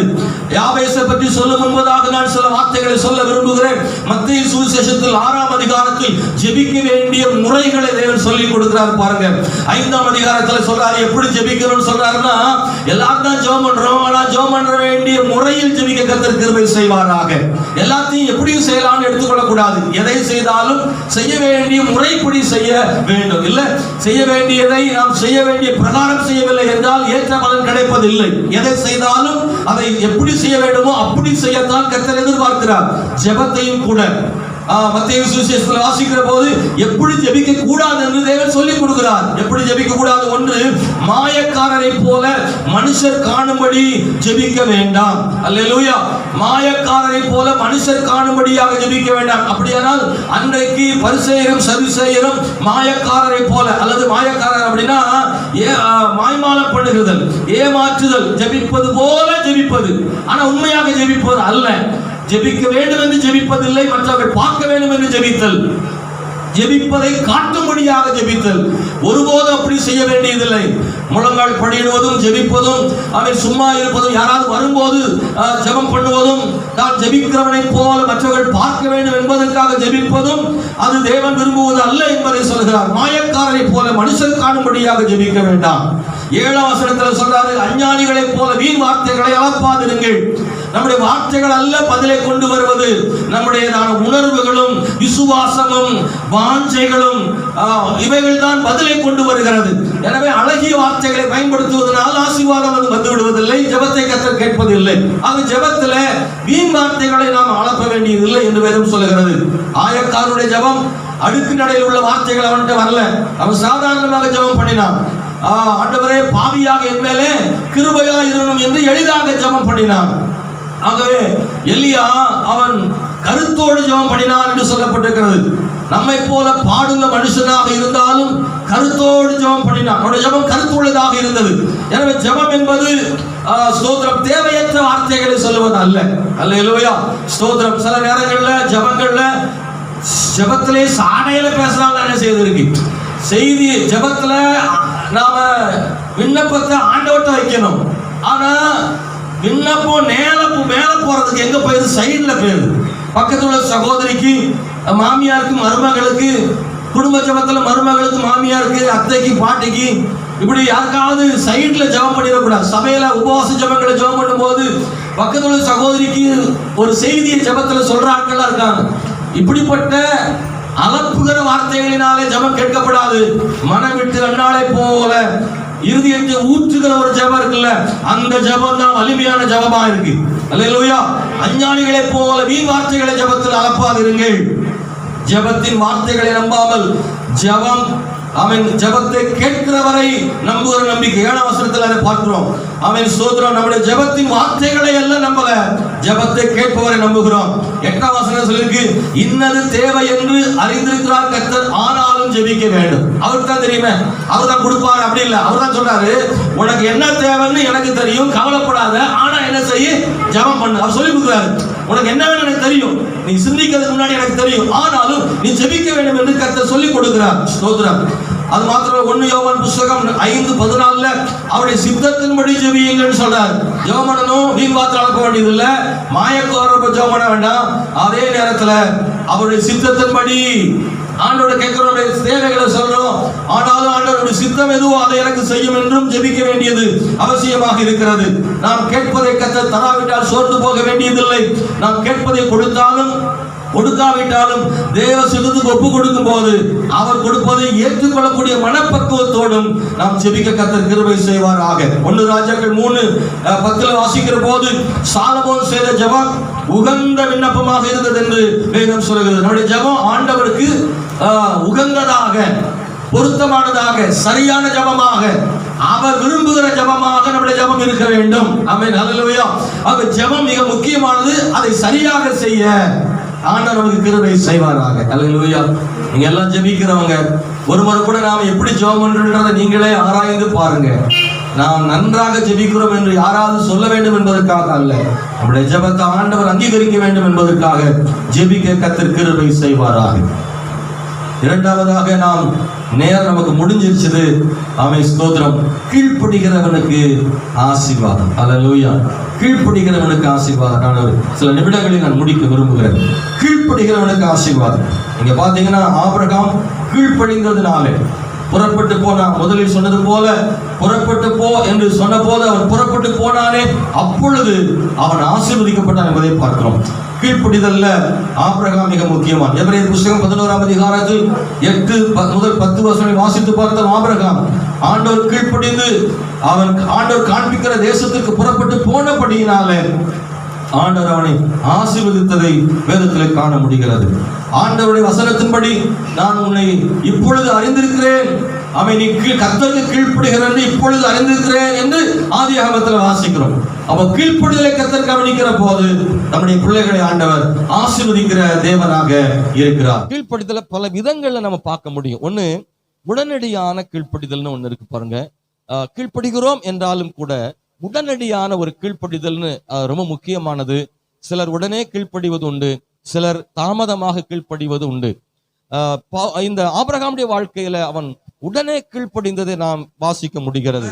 யோவான் சுவிசேஷம் 2ஆம் அதிகாரம் 5ஆம் வசனத்துல மரியாள், இயேசுவின் தாய் மரியாள் வேலைக்காரர்கிட்ட சொல்ற ஒரு வார்த்தை, ரொம்ப முக்கியமான வார்த்தை. என்ன வார்த்தை அது? அவர் உங்களுக்கு என்ன சொல்லுகிறாரோ அதன்படி செய்யுங்கள். ரொம்ப முக்கியமானது. அப்படின்னா அதன்படி செய்யுங்கள், கீழ்ப்படிந்தார்கள். அந்த இடத்துல நீங்க வாசிக்கும் போது, அதாவது சாதகமான நாம் விரும்புகிற காரியங்களுக்கு கீழ்ப்படிவதை பார்க்கிலும் சாதகமற்ற நாம் விரும்பாத சில விஷயங்களை தேவன் சொல்லும் போது கீழ்ப்படுகிறதற்கு அது ரொம்ப முக்கியமானது. கீழ்ப்படிய கூடிய சூழ்நிலையே இல்லாம இருக்கும் போது கீழ்ப்படுகிறோமே, அது ரொம்ப அற்புதமானது. இயேசு கிறிஸ்து கானா ஒரு திருமண வீட்டில் அற்புதம் செய்யும் போது ஆண்டவர் சொல்றார் வேலைக்காரர்களை பார்த்து, அந்த கச்சாடிகள் தண்ணீரை ஊற்றி உடனே சொல்றாரு, அதை கொண்டு போய் என்ன செய்யுங்க, பந்திகள் பரிமாற கொடுங்கன்றார். இப்போ யார் அதை செய்வார்கள் அப்படின்னு பாருங்க. இவங்க தான் தண்ணி ஊத்தி இருக்காங்க, யாரோ ஊத்தி வச்சதுன்னா கூட தெரியாது. அது ஏற்கனவே திராட்சரசம் இருக்கிறத கொண்டு போய் கொடுக்க சொன்னா கொடுக்கலாம். இவங்க தான் தண்ணி ஊத்தி இருக்காங்க, அதை கொண்டு போய் கொடுங்க அப்படின்னா ஒரு தயக்கம் அங்கே வருவதற்கு வாய்ப்பு இருக்கு. அந்த தண்ணியை கொண்டு போகும்போது ஒருவேளை தண்ணியா இருந்தா வாங்குறவங்க ஏதாவது நம்மளை சொல்லிடக்கூடாது, கெட்ட பேர் வந்துடுமே அப்படின்னு யோசிக்கிறதுக்கு வாய்ப்புகள் இருக்கிறது. ஆனால் வேலைக்காரர்கள் இயேசுவின் வார்த்தைக்கு உடனே கீழ்ப்படிந்து செய்தபடியினால அங்கே ஒரு அற்புதம் நடந்தது. அற்புதம் நடக்கும் போது அங்கே ஒரு கீழ்ப்படிதல் இருக்கு. அப்படித்தானே? இயேசு கிறிஸ்து அற்புதம் செய்த எல்லா இடங்களிலும் கட்டாயம் என்ன இருக்கு? கீழ்ப்படிதல் ஒன்று இருக்கு. கீழ்ப்படிதல் இல்லாத இடங்களில் தேவன் அற்புதங்கள் என்ன செய்யல. அவன் ஸ்தோத்திரம், உடனே சுகமாக்கும் போதும் சரி, பாடை எடுத்துக்கொண்டு நட என்று சொன்ன போதும் சரி, பெரும்பாலான அற்புதங்களில் ஆண்டவர் கீழ்ப்படிதலின் படியே ஆண்டவர் அப்படி செஞ்சிருக்கிறார். காரணம், கீழ்ப்படிதல் இருக்கிற இடத்துல என்ன இருக்குதுன்னா விசுவாசமும் இருக்கு. அப்ப விசுவாசமும் கீழ்ப்படிதலும் இருக்கிற இடத்துல தேவன் அற்புதங்களை செய்கிறார். அப்படியானால் இன்னைக்கு ஒரு கீழ்ப்படுகிறவனே தேவன் ஆசீர்வதிக்கிறார். கர்த்தர் என்ன சொன்னாலும் சரி, அதற்கான ஒரு கீழ்ப்படிதலை கர்த்தர் நமக்கு தருவாராக. அல்லேலூயா. காலையில் என்னுடைய சாட்சியை சொன்ன, நான் ஊழியத்துக்கு வந்த போது அங்கே என்னை கர்த்தர் அழைத்ததை நான் தெளிவாக அறிந்தேன். ஆமென், ஸ்தோத்திரம். ஒரு செய்தியாளர் மூலமாக என் ஆண்டவரோடு என்னோடு பேசினார். சொப்பனத்தின் மூலமாக என்னோடு வசனத்தை கொண்டு கர்த்தர் பேசினார். ஆக ஊழிய அழைப்பு எனக்கு இருக்கின்றத, என்ன ஆண்டவர் ஊழியத்தை முழு நேரமா ஊழியத்துக்கு என்ன அழைக்கிறார்ன்றதை உறுதிப்படுத்திக்கிட்டார். ஆனால் குடும்ப சூழ்நிலை, முழு நேரமா ஊழியத்துக்கு வர முடியாத ஒரு சூழ்நிலை. வீட்டில் சொன்ன போது வீட்டில் கலவரமே ஏற்பட்டுருச்சு, பெரிய சண்டை. ஏன்னா வீட்டில் நான் தான் மூத்த பையன். எங்கள் வீட்டில் 6 பேர், எனக்கு கீழே 3 தங்கச்சிமார் இருக்காங்க. ஸ்தோத்திரம். ஆகவே இந்த 3 பிள்ளைகளையும், எங்கள் அப்பாவுக்கும் கூட உடல் சரீர பலவீனம், அவங்களுக்கு ஹார்ட் ப்ராப்ளம் உண்டு. எனவே வேலை செய்ய அதிகமாக கடின வேலை செய்ய இயலாது. பொருளாதாரத்திலும் சரியான போதுமான அளவு இல்லை. எனவே பிள்ளைகளையும் திருமணம் செய்ய வேண்டிய அந்த பொறுப்பு இருக்குது. இதுல பொறுப்புகள்லாம் என் மேல வச்சிருக்காங்க. இவன் தான் என்ன செய்யணும், இந்த 3 பிள்ளைகளையும் கரையேற்றணும் அப்படின்னு சொல்லி வச்சிருக்காங்க. ஆனா நான் இப்ப கலன்றேன், ஆண்டவருடைய வார்த்தையை கீழ்ப்படியணும். நல்லா கவனிச்சிங்கன்னா என்ன செய்யணும் எனக்கு தெரியல. ஆண்டவர் கீழ்ப்படிந்து நான் முழு நேரமா ஊழியத்துக்கு போயிடுறதா இல்லை அப்படின்னா இருந்து அப்பா அம்மா பேச்சை கேட்டு இந்த வேலைகளை செய்யறதான்னு வரும்போது ஒரு பெரிய குழப்பம். அன்னைக்கு ஒரு நாள் ராத்திரி பயங்கர சண்டை. எங்க அப்பா சொல்லிட்டாங்க, பயங்கர கோபத்தில் ஒரு ஆள் சொல்லிட்டாங்க, என்ன கொண்டுட்டு வேணா போயிரு, இந்த 3 பிள்ளைகள் யாரா கரையேற்றுவா, என்ன செய்வோம், நான் என்ன செய்ய போறேன், உன்னை நம்பி தான் நான் இருக்கிறேன் அப்படின்னு பயங்கர தகவல். அப்போ நான் ஆண்டவர்கிட்ட சொல்லி அன்னைக்கு ராத்திரி ஜெபம் பண்ணிட்டு படுத்தேன். அன்னைக்கு எல்லாருமே சாப்பிடல, வீட்டில் ஒரு பெரிய சண்டையில். ஆண்டவர், எங்கள் அப்பா விடாமல் நான் போக முடியாது, நீங்கள் அழைச்சது உண்மைன்னா எங்கள் அப்பா வாயிலிருந்து நீ ஊழியத்துக்கு போகணும்னு சொல்லணும் அப்படின்ற அந்த ஒரு ஜெபத்தை செய்துட்டு நான் அன்னைக்கு ராத்திரி படுத்துட்டேன். எங்கள் அம்மா தான் சொன்னாங்க, ஜெபம் பண்ணு, கர்த்தர் சித்தமானா அது நடக்கும்னு.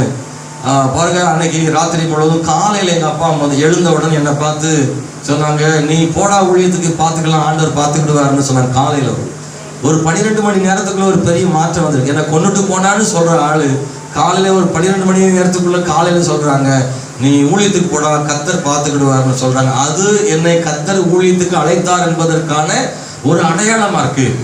அப்போ பார்த்தீங்க, வீட்டில் சம்மதம் வந்துருச்சு, ரோட்ல சம்மதம் வரல. பக்கத்து வீட்டில் அந்த முனியமக்கா, பழனியமக்கா, இப்படி ஒரு குரூப் இருக்கும். பார்த்தீங்கன்னா எங்கள் அம்மாவுக்கு வந்து கொஞ்சம் பழக்க வழக்கங்கள் உண்டு. அங்கங்கே உட்காந்துருப்பாங்க. தெருவில் ஒரு நிறைய அக்காமாரெலாம் எங்கள் அம்மாவை கூட இருக்கும். இது பூரா உட்காந்து எங்கள் அம்மாவை உட்காந்து, இந்த மூத்த பையன் அனுப்பிட்டா நீ என்ன செய்ய போறீங்க, ஊழியமே ரொம்ப கஷ்டம், ஏன்னா ஊழியத்தில் ரொம்ப பாடுகள் இருக்கு, அதனால ஊழியம் ரொம்ப கடினம். அன்னைக்கு ஊழியம் வர்றதுக்கு ஆட்கள் கிடையாது.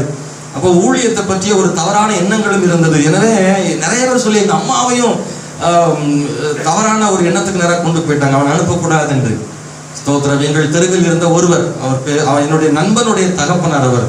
அவன் பேர் அருள்னு ஒரு பையன், என் நண்பன், அவனுடைய தகப்பனார்.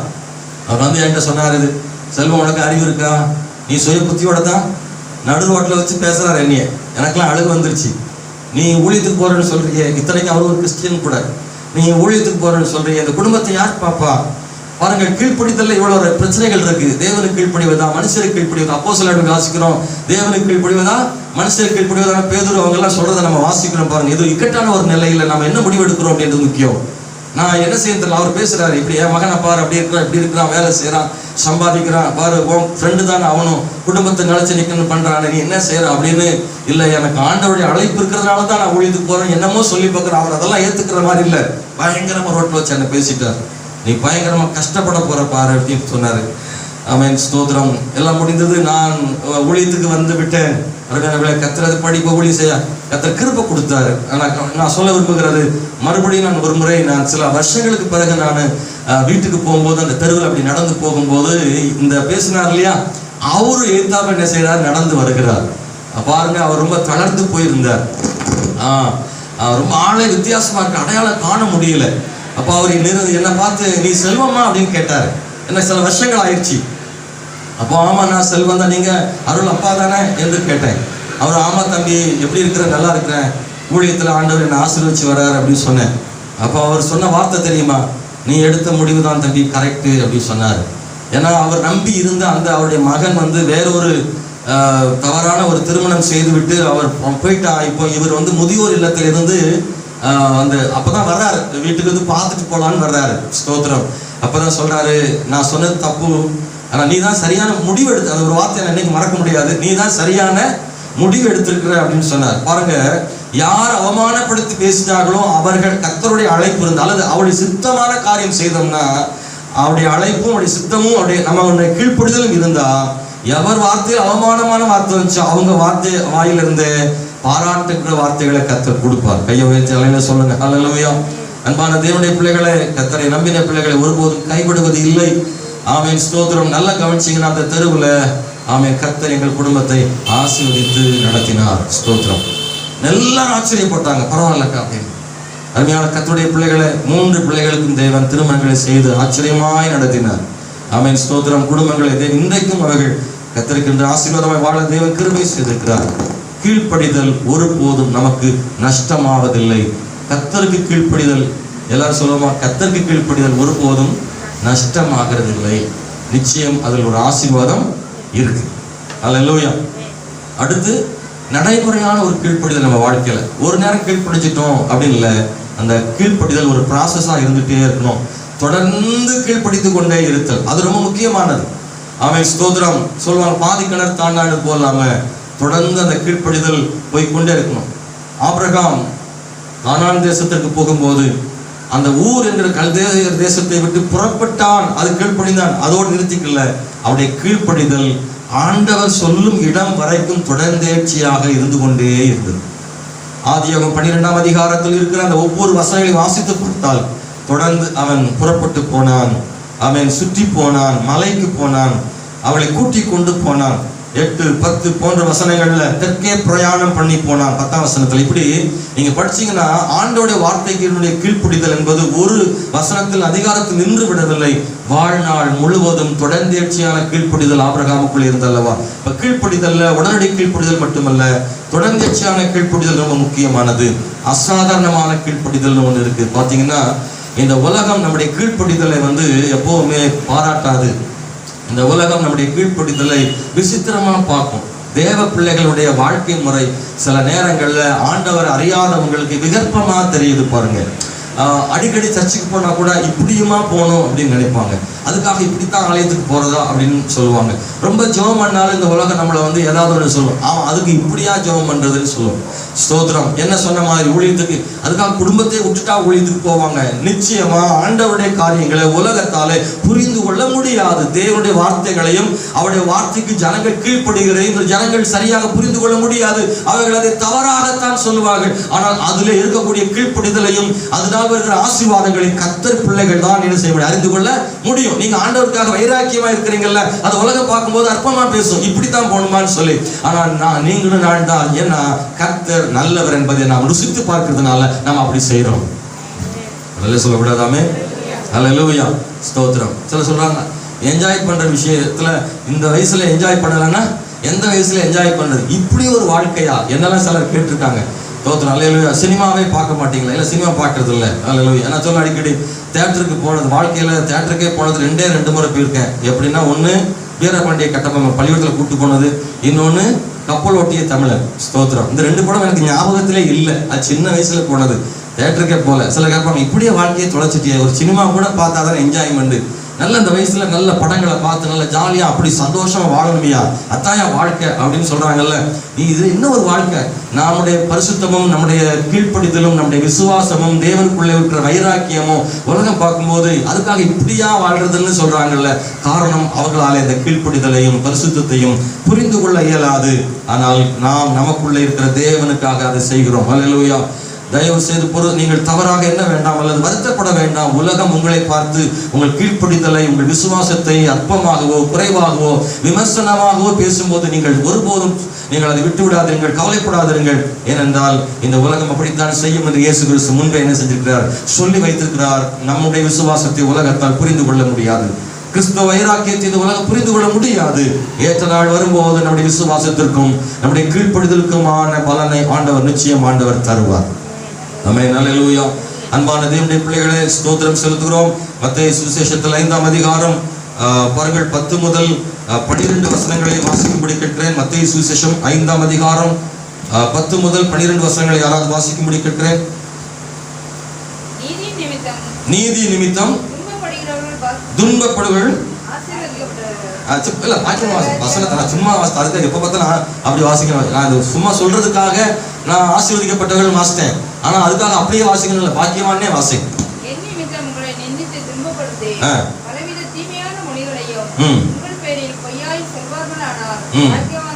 இங்க வசனம் வாசிக்கிற போது உங்களை நிந்தித்து துன்பப்படுத்தி பலவிதமான தீமையான மொழிகளையும் உங்கள் பேரில் பொய்யாய் சொல்வார்கள், ஆனால் நீங்க எப்படி இருப்பீங்க, பாக்கியவான்களாக இருப்பீங்கன்னு ஆண்டவர் சொல்றார். ஆகவே ஸ்தோத்திரம், இந்த உலகம் உங்களை அப்படி சொல்ல வாய்ப்பு இருக்கிறது என்று ஆண்டவர் சொல்றார். ஸ்தோத்திரம். சந்தோஷப்பட்டு களி கூறுங்கள், பரலோகத்தில் உங்கள் பலன் மிகுதியாயிருக்கும். உங்களுக்கு முன்னிருந்த தீர்க்கதரிசிகளையும் அப்படியே துன்பப்படுத்தினார்களே. அல்லேலூயா. இந்த உலகம் அப்படிதான் இருக்கும். நிச்சயமாக கிறிஸ்துவுக்காக வைராக்கியமாக கீழ்ப்படிந்து வாழ்கிற ஒரு தேவனுடைய பிள்ளைகளுக்கு இடையூறுகளும் பிரச்சனைகளும் இந்த உலகத்துல வருவதுண்டு. ஆனால் அதற்காக நீங்கள் கவலைப்படாதிருங்கள். ஏற்கனவே அப்படி செய்திருக்கிறார்கள். நீங்கள் அப்படிப்பட்டவர்களாக இருந்தால் கிறிஸ்துவின் நிமித்தமாக அவருக்காக கீழ்ப்படிந்து உண்மையாக இருப்பது நிமித்தமாக ஆண்டவருக்காக வைராக்கியமாக வாழ்ந்தது நிமித்தமாக உங்களை யாராவது துன்பப்படுத்தினால் நீங்கள் பாக்கியவான்களாக இருப்பீர்கள் என்று வேதம் சொல்லுகிறது. அல்லேலூயா. சர்ச்சுக்கு வர்றதுனால யாராவது உங்களை திட்டினாங்கன்னா நீங்க கோபப்படாதீங்க. ஆமென். ஆலயத்துக்கு வர்றதுனால யாராவது திட்டினா கோபப்படாதீங்க. ஜெபிக்கிறதுனால யாராவது கேலி பண்ணா நீங்கள் கோபப்படாதீங்க. அது நமக்கு ஆசீர்வாதமா என்ன செய்வார், ஆண்டவர் மாற்றுவார். அல்லேலூயா. ஸ்தோத்திரம். எந்த அளவுக்கு நம்ம அவமானப்படுத்தப்படுகிறோமோ, சர்ச்சுக்கு போறதுனால, ஜெபிக்கிறதுனால, தேவனை தேடுறதுனால, யாராவது நம்மளை திட்டினா ஏளனம் பண்ணா அது ஆசீர்வாதம் அப்படின்னு வசனம் என்ன செய்யுது, சொல்லு. ஆமென். ஸ்தோத்திரம். அல்லேலூயா. மூணாவது நான் சொல்ல விரும்புகிற விஷயம் பாருங்க, தேவன் ஆசீர்வதிக்கிற காரியத்துல மூணாவது என்ன தெரியுமா, தேவனுடைய ராஜ்யத்தையும் அவருடைய நீதியையும் தேடும் போது இவைகளெல்லாம் கூட உங்களுக்கு கொடுக்கப்படும் என்று எழுதப்பட்டிருக்கிறது. நல்ல கவனிங்க. இந்த மாலை வேளையில கொடுங்கள் அப்பொழுது கொடுக்கப்படும், கீழ்ப்படுகிறவனுக்கு கொடுக்கப்படும். முதலாவது தேவ ராஜ்யத்தையும் அவருடைய நீதியும் தேடுகிறவனுக்கு கொடுக்கப்படும். மத்தேயு சுவிசேஷத்தில் நமக்கு தெரிந்த ஒரு வேத பகுதி 6ஆம் அதிகாரம் 33ஆம் வசனத்தில் அப்படி சொல்லப்பட்டிருக்கிறது. இந்த வசனத்தை நாம் வைத்து பார்க்கும்போது குறிப்பிட்ட வசனத்தை மட்டும் பார்க்காமல் அதற்கு மேலே இருக்கிற சில வசனங்களையும் நாம கணக்கில் கொள்ள வேண்டும். மேல என்ன சொல்லிட்டு வரும்போது இப்படி சொன்னார் அப்படின்னா, அங்கே ஆகாயத்து பட்சிகளை கவனிச்சு பாருங்க, விதைக்கிறதில்ல, அறுக்கிறதில்ல, களஞ்சியத்துல சேர்க்கிறதில்ல, உங்கள் பரமபிதா அதை பிழைப்பூட்டுறாரு. கவலைப்படுறதுனால உங்களை யார் சரீர அளவு ஒரு முழத்தை கூட்ட முடியும்? உடைக்காக நீங்கள் கவலைப்படுகிறது என்ன? காட்டு புஷ்பங்கள் எப்படி வளர்கிறது என்று கவனித்து பாருங்க, அவைகள் உழைக்கிறதும் இல்லை, நூற்கிறதும் இல்லை என்றாலும் சாலமோன் கூட அப்படி உடுத்தினது இல்லையா? அப்படி ஆண்டவர் உடுத்து வைக்கிறார் அல்லவா? அற்ப விசுவாசிகளே, இன்றைக்கு இருந்து நாளைக்கு அடுப்பில் போடப்படும் காட்டுப்புல்லுக்கு தேவன் இவ்விதமாய் உடுத்து வைத்தால் உங்களுக்கு உடுத்து அதிக நிச்சயம் அல்லவா? என்ன சொன்னார்னா, உனக்கு போஷிப்பாரு, உனக்கு ஆகாரம் கொடுப்பாரு, உனக்கு உடுத்து வைப்பாரு, உன்னை கர்த்தர் நடத்துவார், எல்லாம் உனக்கு செய்வாரு. பறவைகளுக்கும் பட்சிகளுக்கும் பூக்களுக்கும் தேவன் செய்யும் போது உனக்கு தேவன் செய்ய மாட்டாரா அப்படின்ற ஒரு நம்பிக்கை ஆண்டவர் கொடுக்கிறார். இதெல்லாம் ஆண்டவர் தர. அதனால என்னத்தை உண்போம், என்னத்தை குடிப்போம், என்னத்தை உடுப்போம்னு கவலைப்படாதிருங்கள். அப்புறம் சொல்றார், இவைகளெல்லாம் அஞ்ஞானிகள் என்ன செய்யறாங்க? நாடுறாங்க. பாருங்க, இவைகளெல்லாம் உங்களுக்கு வேண்டியது என்று கர்த்தர் என்ன செஞ்சிருக்கிறாரா? அறிந்திருக்கிறார். Praise the Lord. நமக்கு இதெல்லாம் வேணும்னு கர்த்தருக்கு தெரியும். ஆகவே நீங்க கவலைப்படாதீங்க, ஏற்ற காலத்துல கர்த்தர் தருவாரு. ஆனா நாம் செய்ய வேண்டியது என்ன? உணவுக்காகவும் உடைக்காகவும் நீங்கள் கவலைப்படாமல் தேவனுடைய ராஜ்யத்தையும் அவருடைய நீதியும் நீங்கள் தேடும் போது, நீங்கள் ஏற்கனவே தேட வேண்டாம் என்று சொன்னவைகளை தேவனே தானாக நமக்கு என்ன செய்யறாரா? கொடுக்கிறாரா? ஹல்லேலூயா. நம்புறது கஷ்டமா இருக்கலாம், ஆனா கிறிஸ்து சொல்றதுனால நம்பித்தான் ஆக வேண்டும். முதலாவது தேவனுடைய ராஜ்யத்தையும் அவருடைய நீதியும் தேடு. ஆண்டவருக்கு அடுத்த காரியங்களை, விசுவாசத்துக்கு அடுத்த காரியங்களை, தேவ ராஜ்யத்துக்கும் சபைக்கு அடுத்த காரியங்களுக்கு நாம் அதிக கவனம் செலுத்தும் போது அதை முதல் இடத்தில் வைக்கும்படி. அதனால வேலை செய்ய வேண்டாம், அதை தேட வேண்டாம்னு ஆண்டவர் சொல்லலை. அதுக்காக கவலைப்படாதீங்கன்னு சொல்ல வர்றார். ரைசலாம். உணவுக்காகவும் உடைக்காகவும் இருப்பிடத்திற்காகவும் நம்முடைய அன்றாட தேவைகளுக்காகவும் நாம் முயற்சி எடுப்பதும் உழைப்பதும் தவறல்ல. ஆனா அதை நினைச்சு கவலைப்பட்டே உட்கார்ந்து இருக்க வேண்டாம். நீ கர்த்தரை தேடும் போது, நீ கவலைப்படாது இருக்கும் போது அவர் உனக்கு என்ன செய்வாரு? தருவார். கவலைப்பட வேண்டியது அவசியம் இல்லாது இருக்கும்படி தேவன் தருவார். அதுதான் தேவனுடைய வார்த்தை. முதலாவது தேவனுடைய ராஜ்யத்தையும் அவர்களை தேடு. இந்த உலகத்தில் நாம் தேடுகிற விஷயங்கள் நிறைய இருக்கு, நிறைய தேடுறோம். குடும்பத்துக்காக தேடுகிறோம், படிப்பிற்காக, வேலைக்காக, நாம் அனுதினமும் பல விஷயங்களை தேடிக்கொண்டே இருக்கிறோம். அதற்காக ஓடுகிறோம், ரேஷன் கடையில் நிற்கிறோம், எல்லாம் நடக்குது. திருமண வீடுகளுக்கு போகிறோம், ஸ்தோத்திரம். எதிர்காலங்களுக்காக சில காரியங்களை செய்கிறோம், அன்றாட தேவைகளுக்காக சில விஷயங்களை செய்கிறோம், உறவுகளுக்காக நாம் சில காரியங்களை செய்கிறோம். அப்ப நம்முடைய வாழ்க்கையில் நாம் செய்ய வேண்டிய பல காரியம் இருக்கு. ஆனா இதுல முன்னுரிமைப்படுத்தி வரிசைப்படுத்துதல், எது ஃபர்ஸ்ட், எது செகண்ட், தேர்ட் அப்படின்னு நம்ம வரிசைப்படுத்திட்டு வரும்போது அதுல ஃபர்ஸ்ட் எதுதான் இருக்கணுமா? எதுதான் முதல்ல இருக்கணுமா?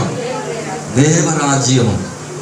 மற்ற எல்லாம் இருக்கட்டும், தப்பு இல்லை. ஆனா ஃபர்ஸ்ட் இதை வச்சுட்டீங்கன்னா, நாம இதுல கவனம் செலுத்திட்டோம்னா மீதி எல்லாம் கொஞ்சம் ஈஸி ஆயிருது.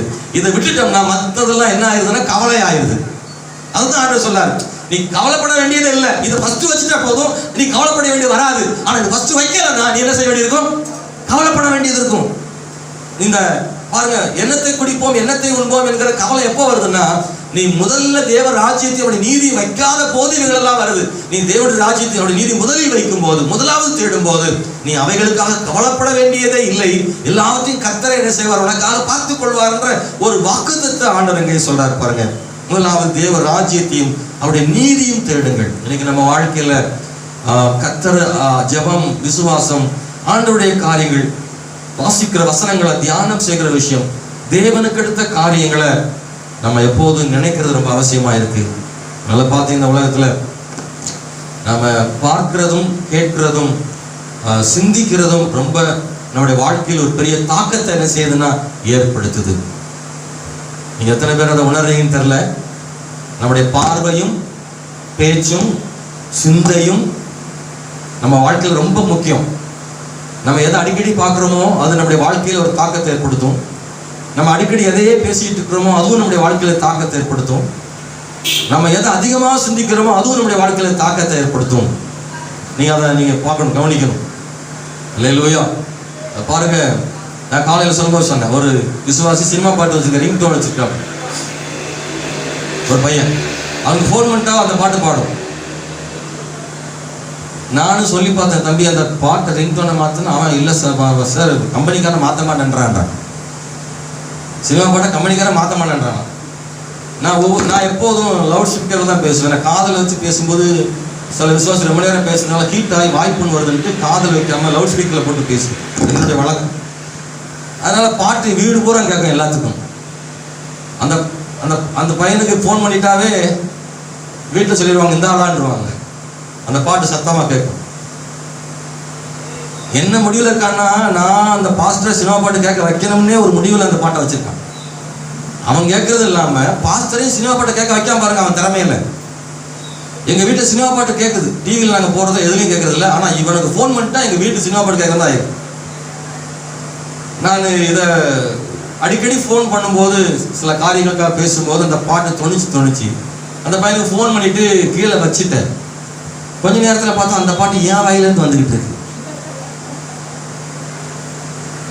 எனக்கு சிந்தையில இல்லை, நான் வச்சுட்டு ஏதோ பேசிக்கிட்டு என் வாயில அந்த பாட்டு வருது. அப்புறம் ஒரு செகண்டுக்கா அப்புறம் தான் முதல் வரி பாடிட்டேன். பாடின பிறகுதான் ஆஹா பாட்டு வேற மாதிரி வித்தியாசமா வருதேன்னு பார்த்த பிறகுதான் பாருங்க, நான் சொல்ல வர்றது, நம்ம காதுகளில் எதை கேட்குறோமோ அது நம்மளை என்ன செய்யுது, பாதிக்கும். நம்மளை பாதிக்காது. நீங்கள் வந்து ஒரு குறிப்பிட்ட விஷயத்த இந்த கோயிலுக்குலாம் நடக்கும்போது இங்கே பாட்டு போடுவாங்கள்ல, கேட்டே இருக்கேன், உங்கள் வாயில் அது வந்துடும். நீ அதை கேட்டே இருங்க. நீங்கள் அனுபவத்திலேருந்து நான் பேசுகிறேன். எப்போவுமே நான் வந்து சும்மா எழுத்து நடைப்படையில் பேச்சில் பேசுகிறாங்க கிடையாது. நம்ம நடைமுறை வாழ்க்கையோடு தான் நான் பேச விரும்புகிறேன். நாம் எதை அதிகமாக கேட்குறோமோ அது கொஞ்ச நேரத்தில் நம்முடைய வாயில் வரும். காதுகளின் வழியாக வாயில் அது வரும். சில விஷயங்களை பார்த்துட்டே இருந்தோம்னா போதும். சில காரியத்தையே பார்க்குறோம், கெட்டதையே பார்த்துட்டே இருந்தோம்னா நமக்குள்ள அந்த காரியம் ஒரு தாக்கத்தை ஏற்படுத்தும். அது நமக்குள்ள வரும். ஸ்தோத்திரம். அதனால தான் சொல்கிறாங்க, நியூஸ் அதிகமாக என்ன செய்ய பார்க்க. நான் ரொம்ப நியூஸ் பார்ப்பேன், ஆனால் பார்த்துட்டு மறந்துன்னு அதை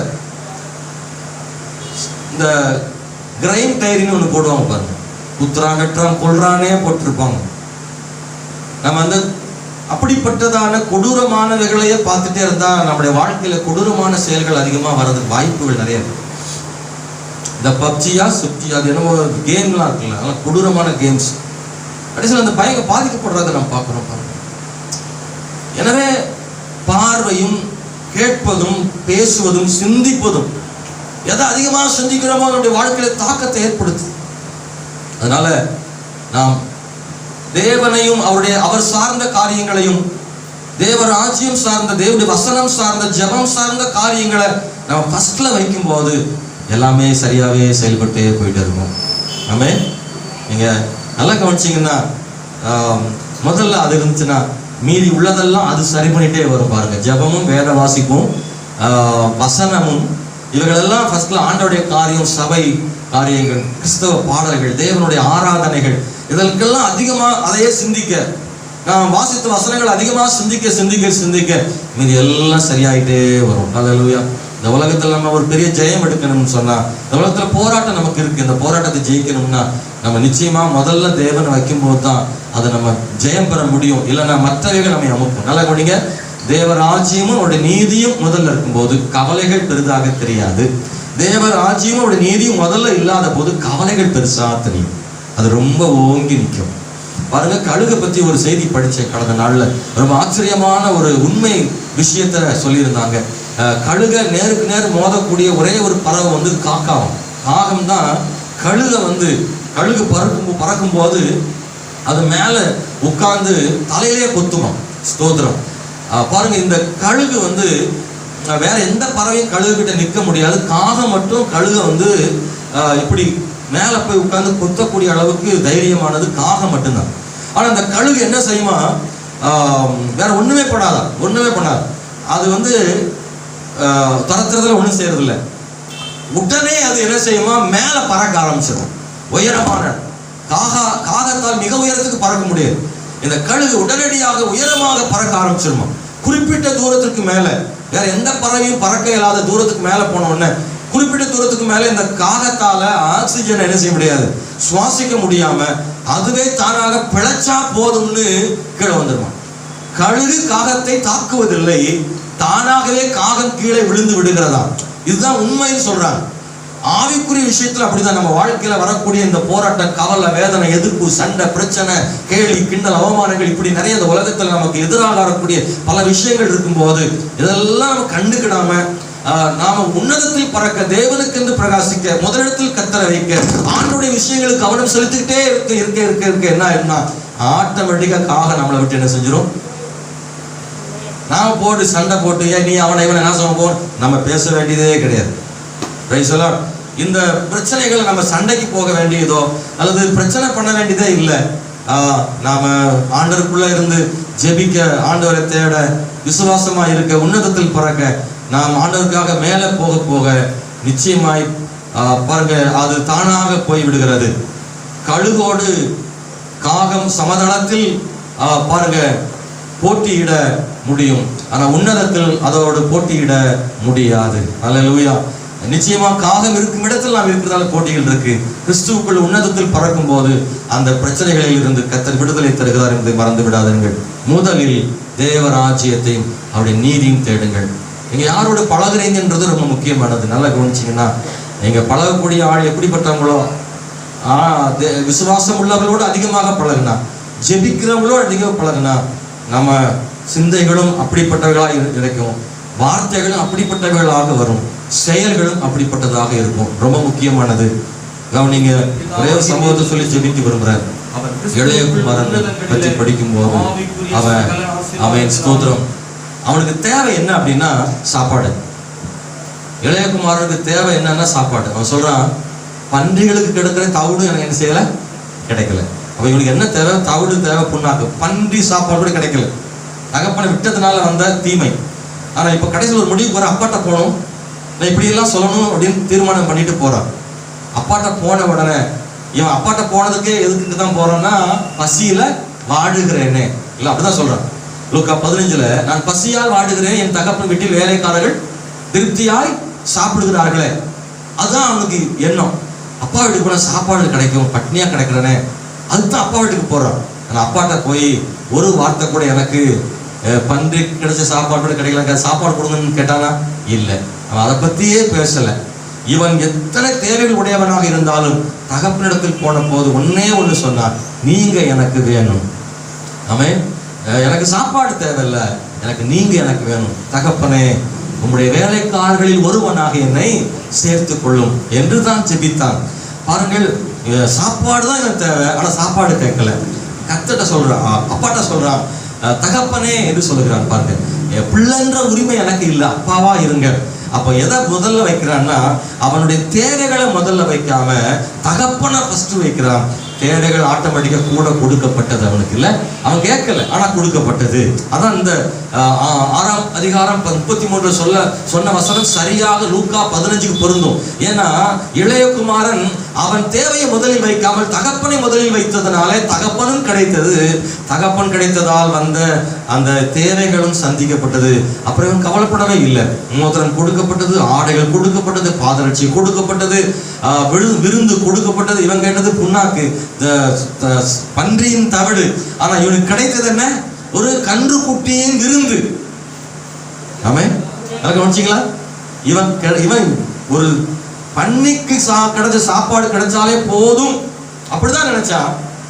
ஆனா தகப்பன் அதை கொடுக்கல, அதிகமாய் கொடுத்தார். திரும்பவும் சொல்லுகிறேன், முதலாவது தேவனுடைய ராஜ்யத்தையும் அவருடைய நீதியும் தேடினால் தேவன் நாம் விரும்புகிறதை காட்டிலும் அதிகமாக நமக்கு என்ன செய்வார்னா தருவார்.